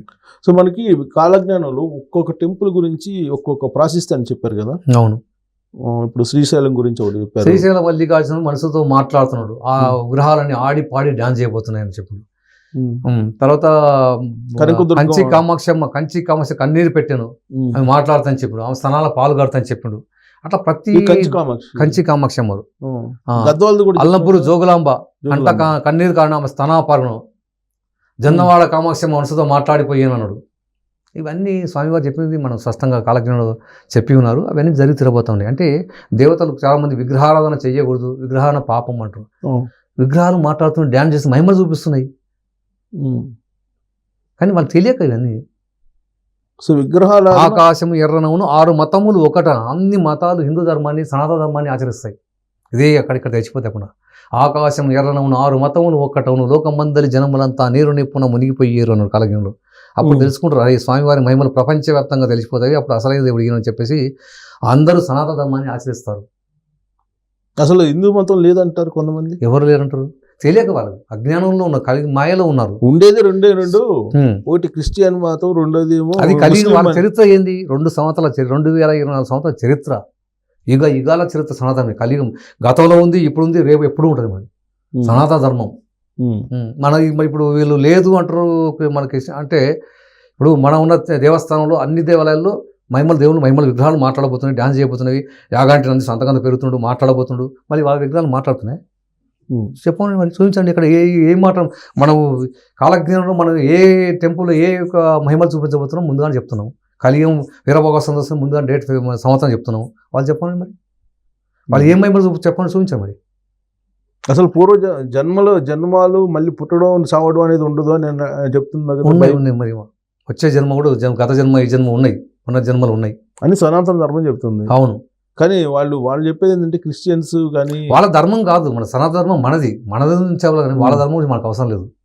అవసరం లేదు. కానీ వాళ్ళు ఏంటంటే అసలు హిందూ మతమే లేదు, సనాతన ధర్మం లేదు, వాళ్ళ ఏ ధర్మం వాళ్ళ చరిత్ర చెప్పండి. ఇదేదో కొంతమంది కావాలని కొంతమంది కోసం ఇప్పుడు పుట్టించింది అని అంటారు. మనము ఇప్పుడు హిందూ ధర్మం గురించి సనాతన ధర్మం గురించి చెప్తున్నాము స్పష్టంగా, ఏం జరగబోతుందో, ఏ దేవాల్లో ఏ మహిమలు చూపబోతున్నారు, ఏం రాబోయే కాలంలో భవిష్యత్తు ఎలా ఉండబోతుంది, కృతజ్ఞతనం ఎప్పుడు జరగబోతా ఉంది, వీరభగవంత కలికి అవతారం ఎప్పుడు రాబోతుండు, స్పష్టంగా చెప్తున్నాం. మళ్ళీ వాళ్ళు చెప్పండి ఏముందో వాళ్ళ గ్రంథం చెప్పండి. వాళ్ళ చరిత్ర 2000 చరిత్ర, కలియుగ చరిత్ర. ఈ కలియుగంలోనే అంటే శాఖోపశాఖగా విడిపోయినమాట. ఈ సనాతన ధర్మం నుండి శాఖోప ఒక చెట్టు నుండి కొమ్మలు విడిపోయినాయి. ఆకాశము ఎర్రను 6 మతాలు ఒక్కటవును. అన్ని అంటే అన్ని నదులు కలిసి ఒక సముద్రం కలిసినట్టు ఈ చిన్న పిల్ల కలిసి అన్ని మన హిందూ ధర్మాన్ని ఆచరిస్తాయి త్వరలో 34 లోపలే త్వరలో అంటే గేమ్ అంతేగా అంతే. అప్పుడు తెలుసుకుంటాం అంతేగా. అప్పుడు దాకా నడుస్తుండే. సో ఇంకోటి ఏంటంటే ఏనుగుకి పంది పుట్టాను అనేది అవన్నీ జరిగిపోయినాయి సార్, జరిగిపోయినాయి. ఏనుగు కడుపున పంది పుట్టాను, పందికి కడుపున ఏనుగు పుట్టాను, వేప చెట్టుకు అమృతం కారాను, ఇవన్నీ జరిగిపోయినాయి. ఎప్పుడో జరిగిపోయినాయి, ఎన్నోసార్లు జరిగాయి, ఒక్కసారి కాదు చాలాసార్లు జరిగాయి. ఏది పందికి ఏనుగు, పంది పడుకున్న ఏనుగు, పంది కడుపున ఏనుగు పుట్టాను అంటే ఏనుగు ఆకారంలో ఉండి దంతాలుండి అవి మొత్తం చాలాసార్లు జరిగిపోయింది. మీరు గూగుల్లో సెర్చ్ చేయండి, చాలాసార్లు జరిగింది. గోవు విషయంలో కూడా చెప్పినట్లు ఆవు కడుపున మనుషుడు పుట్టాడు, మనసుతో తర్కవాదం చేసాడు అన్నాడు కాలజ్ఞుడు. అది జరిగిందా? జరుగుతుంది, జరగవలసింది, భవిష్యత్తు వాక్యం జరిగి తీరుతుంది. ఇది ఆవు కడుపున మనిషి పుట్టాడు, మనసుతో తర్కవాదం చేస్తాడు. ఇది ఆవా పుట్టినట్టు మనిషి ఎట్లా. సో ఇవన్నీ జరగవలసిన భవిష్యత్తు వాక్యాలు ఇవన్నీ 34 లోపు జరుగుతాయి. ఇవన్నీ సందేహం లేదు, అందులో ఏం మాత్రం డౌట్ పడాల్సిన అవసరం లేదు. అందుకని మనము స్పష్టంగా చెప్పడం జరిగింది. కలియుగానికి వీళ్ళు కీర్తిశకానికి 44 చాలామంది కలియుగం ప్రమాణము 4,32,000 సంవత్సరాలు, ఇప్పుడు జరుగుతుంది 5,000 సంవత్సరాలు. ఇప్పుడే ఇక్కడ వస్తాడు, ఇంకా చాలా ఉంది. వీరభోగవసంత ఇప్పుడు కలియుగం అంతా చాలా ఉంది, ఇప్పుడే వస్తున్నా చెప్తున్నా అని చాలా మంది తెలియదు. అవును, చాలా మంది అదే చెప్తారు, తెలియదు, చాలా ఉంది తెలియదు. 5,000 సంవత్సరాలు నేను వస్తున్నా అవతారం ఇచ్చిండు, గంట కొట్టి మనం గంట వాయి చెప్పగలము. సో ఇప్పుడు ఇక రాబోయే రోజుల్లో ఇక ఈ ఎన్నికలు, పరిపాలకులు, పాలకులు ఇవన్నీ ఉండవు. 29 లాస్ట్ ఎండింగ్. 29 అంటే మనకి ఇప్పుడు 29 ఎలక్షన్ జరిగితే 29 మళ్ళీ ఎప్పుడు నెక్స్ట్ ఇయర్లో ఉంటుంది. 29 లాస్ట్ అంతే. 32, 34 మళ్ళీ ఎలక్షన్ అనేది ఉంటుంది కదా, అయితే లాస్ట్ అనుకోండి. అంటే 4 సంవత్సరాలు 5 సంవత్సరాలు అధికారం ఉంటారు. 29 లెక్కేసి 5 సంవత్సరాలు ఎంత అవుతుంది, 33 వరకు ఉంటారు అధికారం. 30 ఇంకా తర్వాత నరేంద్ర మోడీ గారు చాలా సందర్భాల్లో నేను దేవుడితో మాట్లాడతానని చెప్పేసి అంటున్నాను. ఆయన దైవ స్వరూపం అనేది ఆయన ఫీలింగ్ కూడా అప్పుడప్పుడు వ్యక్తం చేస్తారు. ఉండొచ్చు. అదేమన్నా కాలజ్ఞానంలో చెప్పారా నరేంద్ర మోడీ? ఇదేమన్నా ఏం లేదు, కాలజ్ఞానం ఏం లేదు, ఏం లేదు. ఆయన అదే దేవుడితో మాట్లాడాలని చెప్తుంటాడు. ఉండొచ్చు, మాట్లాడుండొచ్చు. సో ఆయనే పర్మనెంట్ రూల్ చేయటం. పర్మనెంట్ రూల్ అని నేను చెప్తాను. 2014 ఎండ్ అయిపోయిన తర్వాత పర్మనెంట్ రూల్ అంటే భక్తిపరంగా ఉన్న వరకు ఆ స్వామి దైవ పాలన జరగబోతా ఉంది. ఇంకా వీరభోగవసంతలు వచ్చి ప్రపంచం 7 దీవులు ఏకచక్రం ఎగులుతాను బ్రహ్మాండం అంత అంటాడు. ఇంకా పర్మనెంట్ రూల్ ఎలా అవుతుంది? 29 లాస్ట్ ఎలక్షన్, 34 వరకు అధికారులు ఉంటారు. తర్వాత ఇంకా ఈ రాజకీయ నాయకులతో అవసరమే లేదు. ఏమొస్తుంది? దైవమే పాలిస్తుంది. దైవమే వచ్చి భూమికి వచ్చినప్పుడు వీళ్ళతో అవసరమే ఉంది. అంటే ఆయన ఏమంటాడంటే దైవంతో సంభూతుడు అనుకుంటున్నాడు కదా ఆయన. అవును, సంభూతుడు అయితే వీరభోగ వసంతరాయలు గారి రూపంలో తనే ఉన్నాడని. వీరభోగ వసంతరాలు నరేంద్ర మోడీ అంటారా మీరు? నేను ఆ మాట ఆయన అప్పుడప్పుడు దైవంతో సంభూతుడే అని అంటారు. ఇప్పుడు ఆయన భక్తులు ఏమంటారు, కొంతమంది అన్ని రూపాలు ఆయనేనని చెప్తుంటారు. ఆయన భక్తులు ఎవరి భక్తులు? మోడీ భక్తులు. మోడీకి భక్తులు, భగవంతుడు ఆయన భక్తులు ఉన్నారు కదా మోడీకి. అయ్యో లేదు, మీరు అనుకో రాజకీయ అభిమానులు ఉండొచ్చు, ఆయన గౌరవించే వ్యక్తి ప్రధానమంత్రిగా ఉన్నాడు కాబట్టి ఆయనకు అభిమానులు ఉండొచ్చు, చేయొచ్చు. కానీ ఆయనకే కదా అభిమానులు అందరూ ఉంటారు. భక్తులు అంటే భగవంతునికి భక్తులు ఉంటారు, కానీ మనిషికి భక్తులు ఎలా ఉంటారు? ఆయన అటు భావిస్తున్నాడు భగవంతుడు. సో ఆయన నరేంద్ర మోడీ ఈ మన బండి సంజయ్ గారు అన్నారు కండి నా దేవుడు అని, వాళ్ళ అభిమానంతో అంటున్నారు. దేవుడు అంటే దేవుడు కాదు చెప్పేది అదే. ఇప్పుడు ఆయన కొంతమంది దేవుడు వాళ్ళు దేవుని రూపంలో చూసుకుంటున్నారు ఆయన, అంతే ఆ రకంగా అట్లా అనమాట. సో ఇంకా ప్రత్యేకమైనటువంటి ఇప్పటి వరకు మీరు ఎక్కడ బయట పెట్టినటువంటి మార్పులు ఏం జరగబోతున్నాయి రాబోయే రోజుల్లో భారతదేశంలో ప్రత్యేకించి? ఒక భారతదేశం అని చెప్పడానికి కాదు, కానీ ఏది ఏమైనా అంటే రాబోయే కాలంలో ఈ జన నష్టం ఎక్కువ జరగబోతుంది. ప్రళయాలు, భూకంపాలు, వరదలు, సునామీలు, ఎటు చూసినా బీభత్సం. ప్రపంచం ఏం జరగబోతుంది అనేది ఎవరికి ఊహించని తరం కాదు. ఇప్పుడు మామూలు వర్షాలు పడవు, గంటలోనే ఊళ్ళ గ్రామాలు కొట్టుకుపోయిన వర్షాలు పడతాయి, తుఫాన్లు వస్తాయి, విపరీతమైన ఎండలు. ఇప్పుడు 53 అంటే అబ్బా ఇంత ఎండ అంటాం. రాబోయే 60, 65 డిగ్రీలు కూడా 70 డిగ్రీలు దాటే అవకాశాలు ఉంది. సూర్యుడు ఉగ్రరూపంగా వస్తాడు. ఆ వేడికి మానవ శరీర రక్త మాంసం కూడా ఇంకిపోతాడు.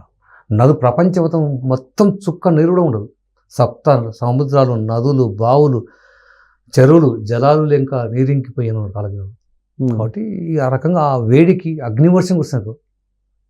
హంపి విరూపాక్షి 2 ఊళ్ళ మధ్య అగ్నివర్షం కురుస్తుందని చెప్పిన కాలజ్ఞానంలో. హంపి అంటే కర్ణాటక, మనం ఇప్పుడు రాజధాని ఎక్కడ అవుతుంది, అక్కడ ఆ ప్రాంతంలో హంపి విరూపాక్షి పక్కపక్కన 5-6 కిలోమీటర్ల డిస్టెన్స్ ఉంది. ఈ 2 ఊళ్ళ మధ్యన అగ్నివర్షం కురుస్తుందని చెప్పిన కాలజ్ఞానం. అన్ని ఈ 10 సంవత్సరాలు మ్యాక్సిమం మొత్తం అంతేగా, మ్యాక్సిమం కాదు, టోటల్గా 34 లోపల జరిగి తీరుతాయి. సో ఇది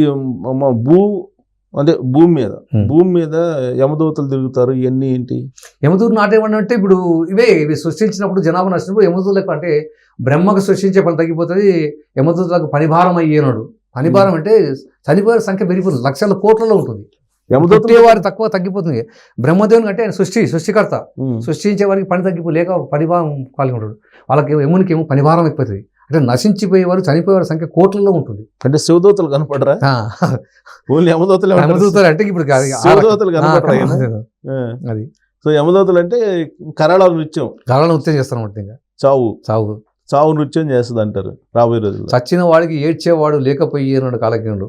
అంటే ప్రళయాలు, భూకంపాలు, వరదలు, సునామీలు, వైరస్ వచ్చినప్పుడు అందరూ ఊళ్ళు గ్రామాలు కొట్టుకుపోతే చచ్చిపోయిన వాడికి ఏడ్చేవాడు కూడా ఉన్నాడు. అంటే ఊళ్ళు మునిగిపోయినప్పుడు ఒక ఫ్యామిలీ ఉంది, కొన్ని ఊరు ఉంది, ఆ ఊరు మొత్తం మునిగిపోయినప్పుడు మొన్న జరిగిన న్యూపి గినాలో తర్వాత కొండ చెరువులు పడి ఒక గ్రామం మొత్తం 2000 మంది చచ్చిపోయారు.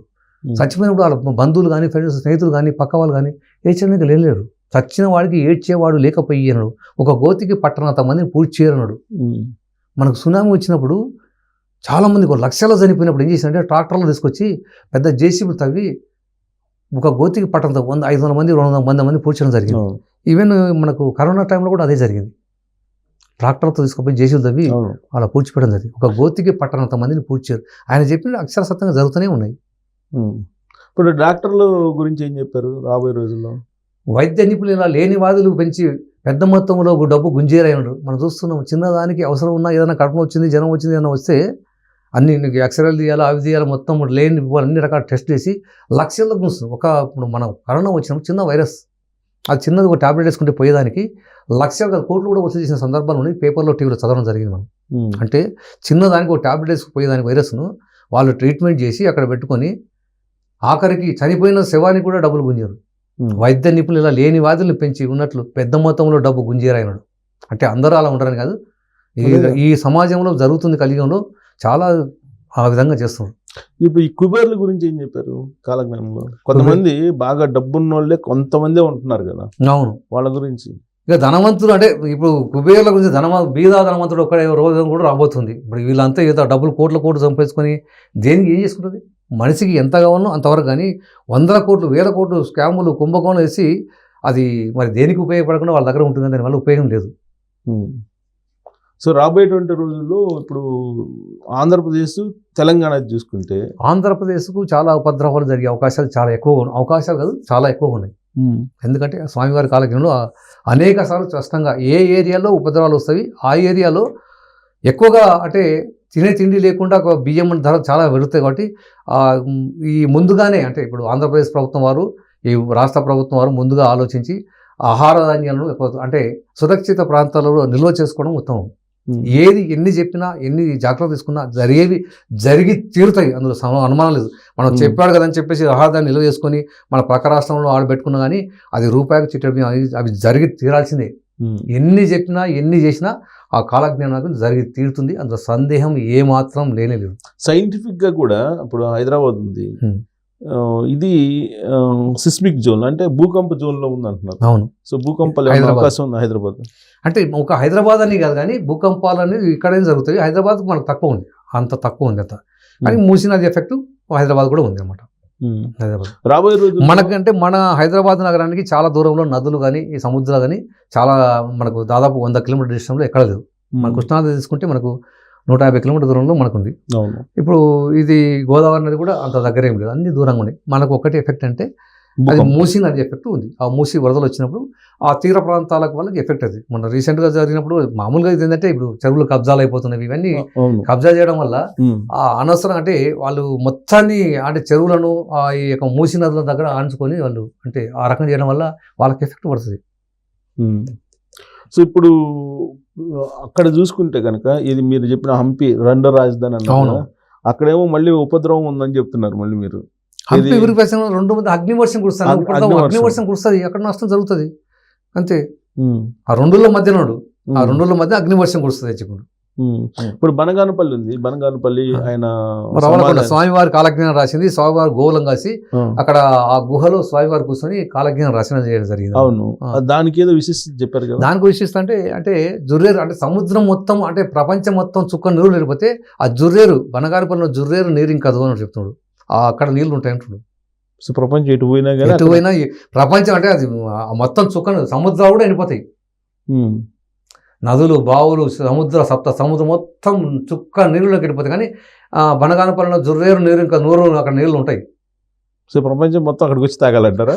అట్లా కాదు, అక్కడ నీళ్ళు ఉంటాయని చెప్తున్నాడు. అక్కడ నీళ్ళు చెప్తున్నాడు, ప్రపంచం అంతా నీళ్ళు లేకుండా చేస్తున్నాడు. సో అది వెలిగిపోతుంది అంటే భక్తి పరంగా అప్పుడు కూడా భక్తులు కాని వారు అప్పుడు అంటే జనం రకరకాలుగా నశించాలి కాబట్టి అట్లా రకరకాలుగా చేపిస్తున్నమాట. అక్కడ నీళ్లు లేకుండా చేయడం వల్ల అది అనమాట. ఇప్పుడు కందిమల్లాయపల్లి, ఆ బనగానపల్లి అవి కందిమల్లాయపల్లి నా రాకముందు కందిమల్లాయపల్లి పన్నెండవ పట్టణం అయితే చెప్పింది. అంటే ఈ ప్రళయాలు, భూకంపాలు వదిలి వచ్చినప్పుడు భక్తిపరంగా ఉన్న వాళ్ళందరూ అంటే వాళ్ళకి శక్తినిచ్చి అందరూ అక్కడికి వెళ్తారు, అక్కడ ఇల్లు కట్టుకోవడం, ఆ రకంగా పన్నెండవ పట్టణం అయిపోతుంది. ఇంకా ఇప్పుడు రాబోయే కాలంలో వేగంగా జరిగిపోతాయి. ఇంకా ఇప్పుడు జరిగినప్పుడు చూసి అరే స్వామివారి మహిమలు తెలుసుకొని అంతా అక్కడ ఆల్రెడీ కొనిపెట్టుకుంటారు. ఇప్పుడు ఇమ్మీడియట్గా ఏముంది, 2 నెలల రోజులు కడుతున్నారు రెడీమేడ్. 2 నెలలు పెద్ద సమస్య ఏం కాదు, జరిగిపోతాయి. రాబోయే రోజుల్లో అక్కడ బనగానపల్లి పన్నెండవ పట్టణం అయితే 2034 వరకు.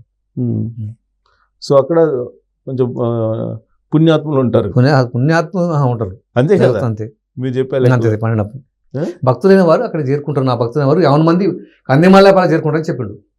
నా భక్తులు 50 మంది కందిమల్లాయపల్లి చేరుకుంటారు, అప్పుడు పన్నెండవ పట్టణం అవుతుంది.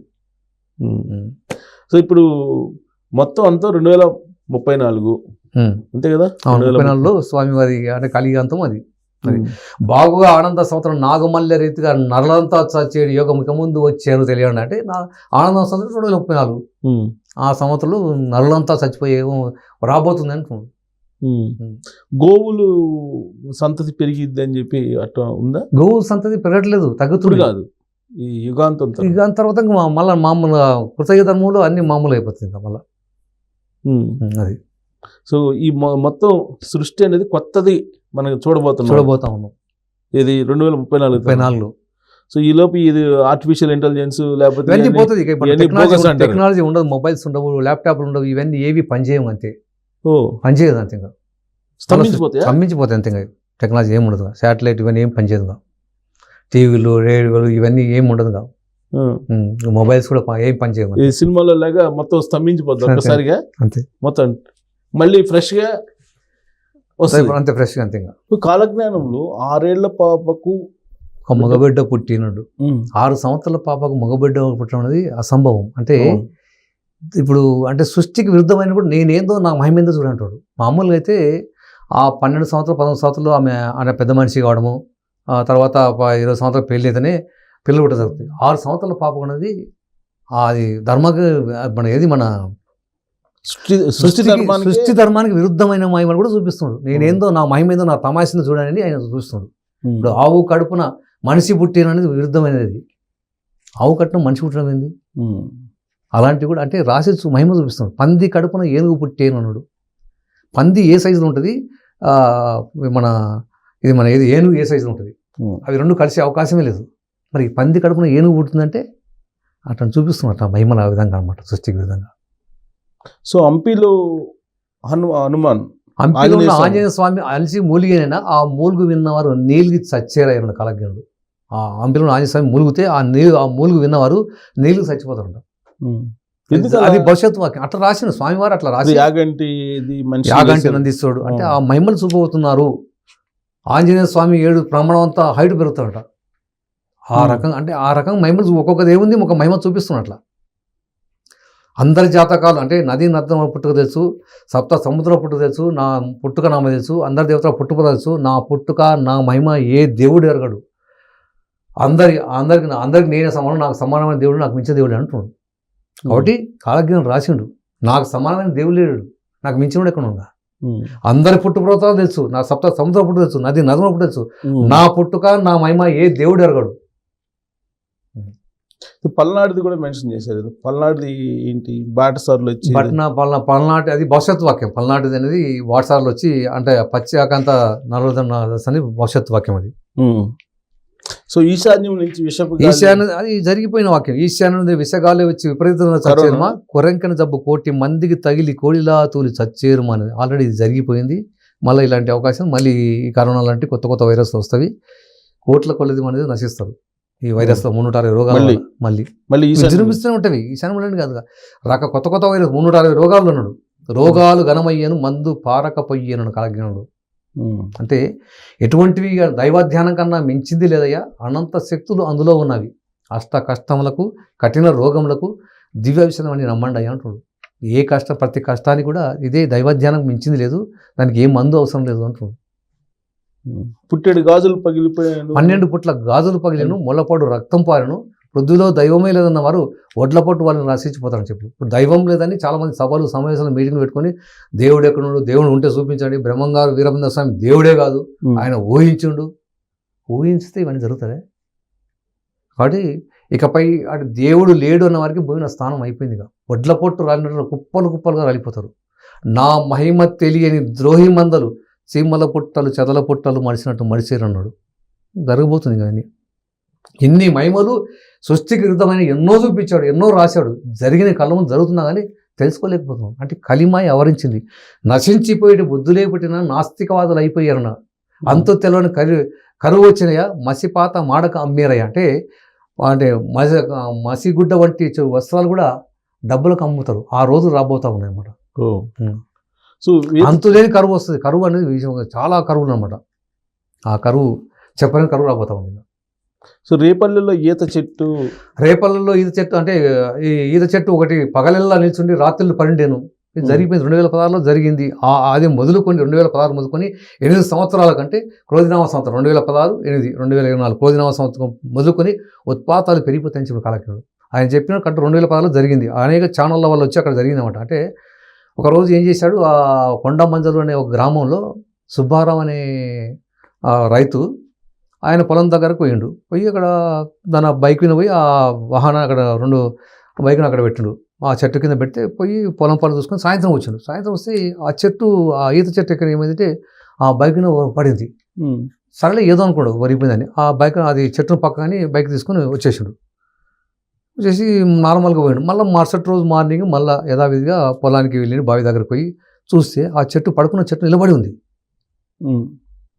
ఆయనకి అర్థం కాలేదు అని చెప్పేసి అక్కడ చెట్టు బైక్ని మళ్ళీ అక్కడ ఆపేసి ఆ చెట్టు కింద పెట్టి మళ్ళీ సాయంత్రం చూస్తే మళ్ళీ బైక్ ఆ చెట్టు పడుకొని ఉంది. అంటే అర్థమైంది అంటే ఈ ఈత చెట్టు కూడా మనసులాగానే పగలెల్లా నిలబడి రాత్రి పడుకుంటుంది.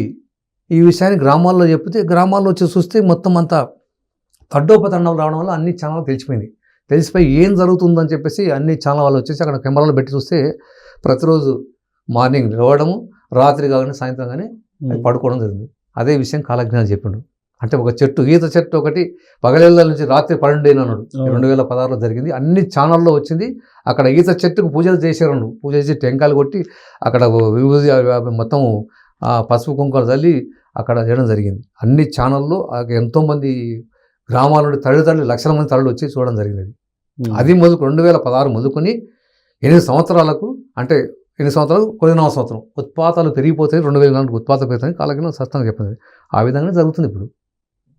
వేప చెట్టుకు అమృతం కారేను అంటే మామూలుగా ఈత చెట్లకు తాడి చెట్లకు అమృతం కాస్తుంది. వేప చెట్టు కాబట్టి వేప చెట్టుకు అమృతం కారణం అనేక సార్లు జరిగింది. ఎన్నో 100 సార్లు జరిగినది. అమృతం అంటే వేప చెట్టు అమృతం కారణం జరిగింది అనమాట. తెల్లని పాల వంటి ద్రవం కారణం జరిగింది. అంటే అమృతం అంటే మనం వేరే అనుకుంటాం కదా, అసలు వేరే ఆయన అమృతమే అని చెప్పిండు ఆ కాలజ్ఞంలో. అంటే ఆ అమృతం ఆ వేప చెట్టు అమృతం. వేప చెట్టు అంటే లక్ష్మీదేవి స్వరూపం కాబట్టి ఆ చెట్టు నుండి అమృతంలో ద్రవంలో కారణం అనేక సార్లు జరిగింది. చాలాసార్లు జరిగింది. మేషరాశిలో శని ప్రవేశం. మేషరాశిలో శని ప్రవేశం అయితే మేలు కొందరికి జరిగేనుమా, దోషకారుల దూలైపోయి ధూమకేతులు ముంతబట్టేను మనడు. అంటే మేలు కొందరే పుణ్యాత్మ దైవతం మంచి జరగబోతుంది. ధర్మానికి వ్యతిరేకంగా ఉన్న వాళ్ళు, ధర్మ విరుద్ధంగా ఉన్న వారికి మట్టిలో కలిసిపోతారు. అది 2020 మొదలుకొని జరగబోతుంది. ఇప్పుడు ప్రస్తుతము మనకు శని కుంభరాశిలో ఉంటాడు. ఒక్కొక్క రాశిలో శని భగవానుడు 2.5 సంవత్సరాలు ఉంటాడు. అంటే ఈ 12 రాశి తిరగడానికి 30 సంవత్సరాలు కలపడుతుంది. ఇప్పుడు కుంభరాశి నుండి మీనరాశిలోకి వెళ్ళిపోతారు. మీనరాశి నుండి కుంభరాశి మరి మేషరాశికి ప్రవేశించాలంటే 2019 జూన్లో అప్పుడు మేషరాశికి ప్రవేశించబోతుండు. అప్పుడు ఇవి జరగబోతా ఉంది అన్నమాట. 2020 నుండి జూన్ నుండి జరిగే అవకాశాలు ఉన్నాయి. జరుగుతాయి అవకాశాలు, జరిగి తీరుతుంది. ఓకే. ఇది ముండమోపిల్ల ముత్తైదు అయ్యారు అంటే ఇప్పుడు చేస్తున్నాము. అంటే భర్త చనిపోయిన తర్వాత మళ్ళీ మరణ వివాహాలు చేసుకుంటున్నారు. ముత్తైదు అవుతూనే మనం చూసుకుంటాం. చనిపోయిన తర్వాత మళ్ళీ సంవత్సరానికి 2 సంవత్సరాలకు 6 నెలలకే వాళ్ళు పెళ్లి చేసుకుంటున్నారు. అంతే. పెళ్లి అయినంత వరకు వాళ్ళు భర్త చనిపోతే మళ్ళీ 2వ వివాహం చేసుకుంటారు, 3 సార్లు వివాహం చేసుకుంటారు. వివాహమైన సంవత్సరానికి విడాకులు ఇచ్చారు. ఇప్పుడు చూస్తున్నాము వివాహమైన సంవత్సరం 1 సంవత్సరం 2 సంవత్సరాలకే విడాకులు తీసుకున్న సంఖ్య పెరిగిపోతుంది. సంవత్సరం కూడా కలిసి ఉండట్లేదు. ఎవరికి వారికి ఏమవుతారు. ఇద్దరు భార్య భర్తలు ఉద్యోగాలు చేస్తున్నారు కాబట్టి ఎవరికి వాళ్ళే మార్నింగ్ ఈవినింగ్ వాళ్ళు పోతున్నారు. 2 డ్యూటీ, భర్త నైట్ డ్యూటీ చేస్తుంటే భార్యను మార్నింగ్ డ్యూటీ. కాబట్టి భార్య భర్త కలిసే అవకాశం లేదు. అట్లా సాఫ్ట్వేర్ కంపెనీలు వచ్చిన తర్వాత జాబులు ఎక్కువైపోయినాయి. లేడీస్ కూడా నైట్ టైం డ్యూటీ చేస్తున్నారు. కాబట్టి ఇద్దరు ఎవరికి వాళ్ళే అన్నట్లు సంవత్సరంగా ఎవరికి నచ్చక విడాకులు తీసుకుంటున్నారు. ఇవి చాలా మంది విడాకుల సంఖ్య కోట్లకు వస్తుంది. అది అయిపోయింది ఎక్కువ విడాకులు ఎక్కువైపోయింది. మన ప్రముఖులు కూడా చాలా మంది పెళ్లి చేసుకుని 6 నెలలకు సంవత్సరానికి విడాకులు తీసుకుంటారు. రాజకీయ నాయకులు చూస్తుంటే వీళ్ళు మన సినిమా యాక్టర్లు 2, 3, 4 చేసుకుంటారు. సంవత్సరం 2 సంవత్సరాలు కూడా కలిసి ఉండట్లేదు. అట్లా. సో ఇప్పుడు యాదగిరి ఏటి జలచరములన్నీ బాగుగా భువి పలికి ఉంది. అది భవిష్యత్ వాక్యం, అది జరగవలసి ఉంది. సో కుమారస్వామి వాక్యులకి అది ఇవన్నీ భవిష్యత్ వాక్యాలు. సో చీకటి గమ్మిద్ది, అమావాస్య రోజు పౌర్ణమి వస్తుంది, అది కూడా భవిష్యత్ వాక్యం. అంటే అమావాస్య రోజు చంద్రుడు, అమావాస్య రోజు అంటే అమావాస్య చిమ్మ చీకటి ఉండాల్సి చంద్రుడు వస్తాడు అనమాట. ఆ రాత్రి 12 గంటలప్పుడు సూర్యుడు వస్తాడు, కనిపిస్తాడు. పట్టపగలు చుక్కలు కనిపించడం జరిగింది. భవిష్యత్తు పట్టపగలు చుక్కలు కనిపించడం జరిగిపోయింది. ఆ సూర్యగ్రహణం అప్పుడు మనకు పట్టపగలు మధ్యాహ్నం 2 గంటలప్పుడు పట్టపగలు చిమ్మ చీకటి అయిపోయి మొత్తం చుక్కలు కడపడ్డాయి. 1980లో జరిగిపోయింది. జరిగినది. సో ఇంకా హంపి విరూపాక్షి ఉత్తర దేశంలో సత్తుగా ప్రజలంతా కత్తులతో వేటలు ఆడారు. అది జరగవలసింది. అది కూడా భవిష్యత్ వాక్యమే. ఉత్తర దేశం ఎంత అక్కడ యుద్ధ వాతావరణం జరగబోతుంది అన్నమాట. ఇది ఉత్తరాది ఉత్తర దేశం ముందు. సో 4 యుగాలకి మనం మానవ శరీర నిర్మాణానికి ఏంటి రిలేషన్ ఉందా? అంటే ఇప్పుడు 4 యుగాలని కృతయుగ ధర్మము, కృతయుగము, త్రేతాయుగము, ద్వాపరయుగం, కలియుగం. కలియుగం అంటే ఇప్పుడు ఈ కలియుగం అనేది, కలియుగంలో పాపం ఎక్కువ అనమాట. 3 భాగాలు పాపము, 1 భాగం అని పుణ్యము. అంటే మనుషులు ఈ కలియుగంలో అంటే ధర్మము, న్యాయం ఉండదు, వాయువర్షాలు ఉండవు, తల్లిదండ్రులు, దైవం మీద భక్తి ఉండదు, అన్నీ అంటే ఈ కలియుగం అట్లా ఉంటుంది అనమాట. కలియుగంలో ఇప్పుడు అంటే ఒక్కొక్క ధర్మం రాకుడు, ఈ ధర్మం అలా ఉంది కలియుగంలో అనమాట. ఇది చివరి కలియుగంలో ఈ అంటే దేవుడు లేనివాడు, వాయువర్షాలు లేకపోవడము, అన్నీ ఇలానే జరుగుతాయి అన్నమాట. వ్యతిరేకం ఉంటాయి అన్నమాట. మద్య మాంసాలు వినియోగించడము, ధూమపానం పెరిగిపోవడము. సో ఇవన్నీ కూడా ఇప్పుడు మనం వీరబ్రహ్మేంద్ర స్వామి గారు చెప్పిన దాన్ని ఎప్పటి నుంచో ప్రాచుర్యంలో ఉంది. ఇప్పుడు మీలాంటి వాళ్ళు దాన్ని ఇంకా మరింత ప్రాచుర్యంలో రాకముందు నా భక్తులు ధర్మాలు నా భూమిపై వెదజల్లుతారంటే ఈ కాలజ్ఞానం గురించి చెప్పడము, ప్రచారం చేసుకోవడం ఇలా జరుగుతుంది. అట్లా అన్నమాట. ధర్మం చక్కది అంటే స్వామివారు ఇలా చెప్పిండ్రు, ఇవి జరగబోతున్నాయి, ప్రళయాలు రాకపోతున్నాయి, భూకంపాలు రాకపోతున్నాయి, వరదలు రాకపోతున్నాయి. కాబట్టి భక్తితో ఉన్న వారికి ఏ భయం లేదు, భక్తితో భక్తులైన వారు రక్షింపబడేదన్నారు. కాబట్టి ఇవి అరే నిజంగా స్వామివారు మన కళ్ళ ముందు చూస్తున్నాము, జరుగుతున్నవి, భవిష్యత్తులో జరగబోతుందంట. అప్పుడు వాళ్ళు భయం పుడుతుంది, భయంతో భక్తి పెరుగుతుంది. అప్పుడు భక్తులు రక్షింపబడతారని చెప్తున్నాడు. అంటే ధర్మబద్ధంగా ఉండరు. ఇప్పుడు మనం పాపం చేయకూడదు, మోసం చేయకూడదు, అక్రమాలు చేయకూడదు, ధర్మబద్ధంగా ఉండాలి. దైవం అంటే భయం కలుగుతుంది. ఆ రకమైన వారికి రక్షింపబడుతున్నమాట. సో ఏ విధంగా రాబోయే రోజుల్లో ఈ ఉపద్రవాల నుంచి బయటపడాలంటే ఏం చేయాలి? స్వామివారు అంటే భక్తిపరంగా ధర్మబద్ధంకి ఏ భయం లేదు కాబట్టి ధర్మ మార్గంలో ఉండాలి.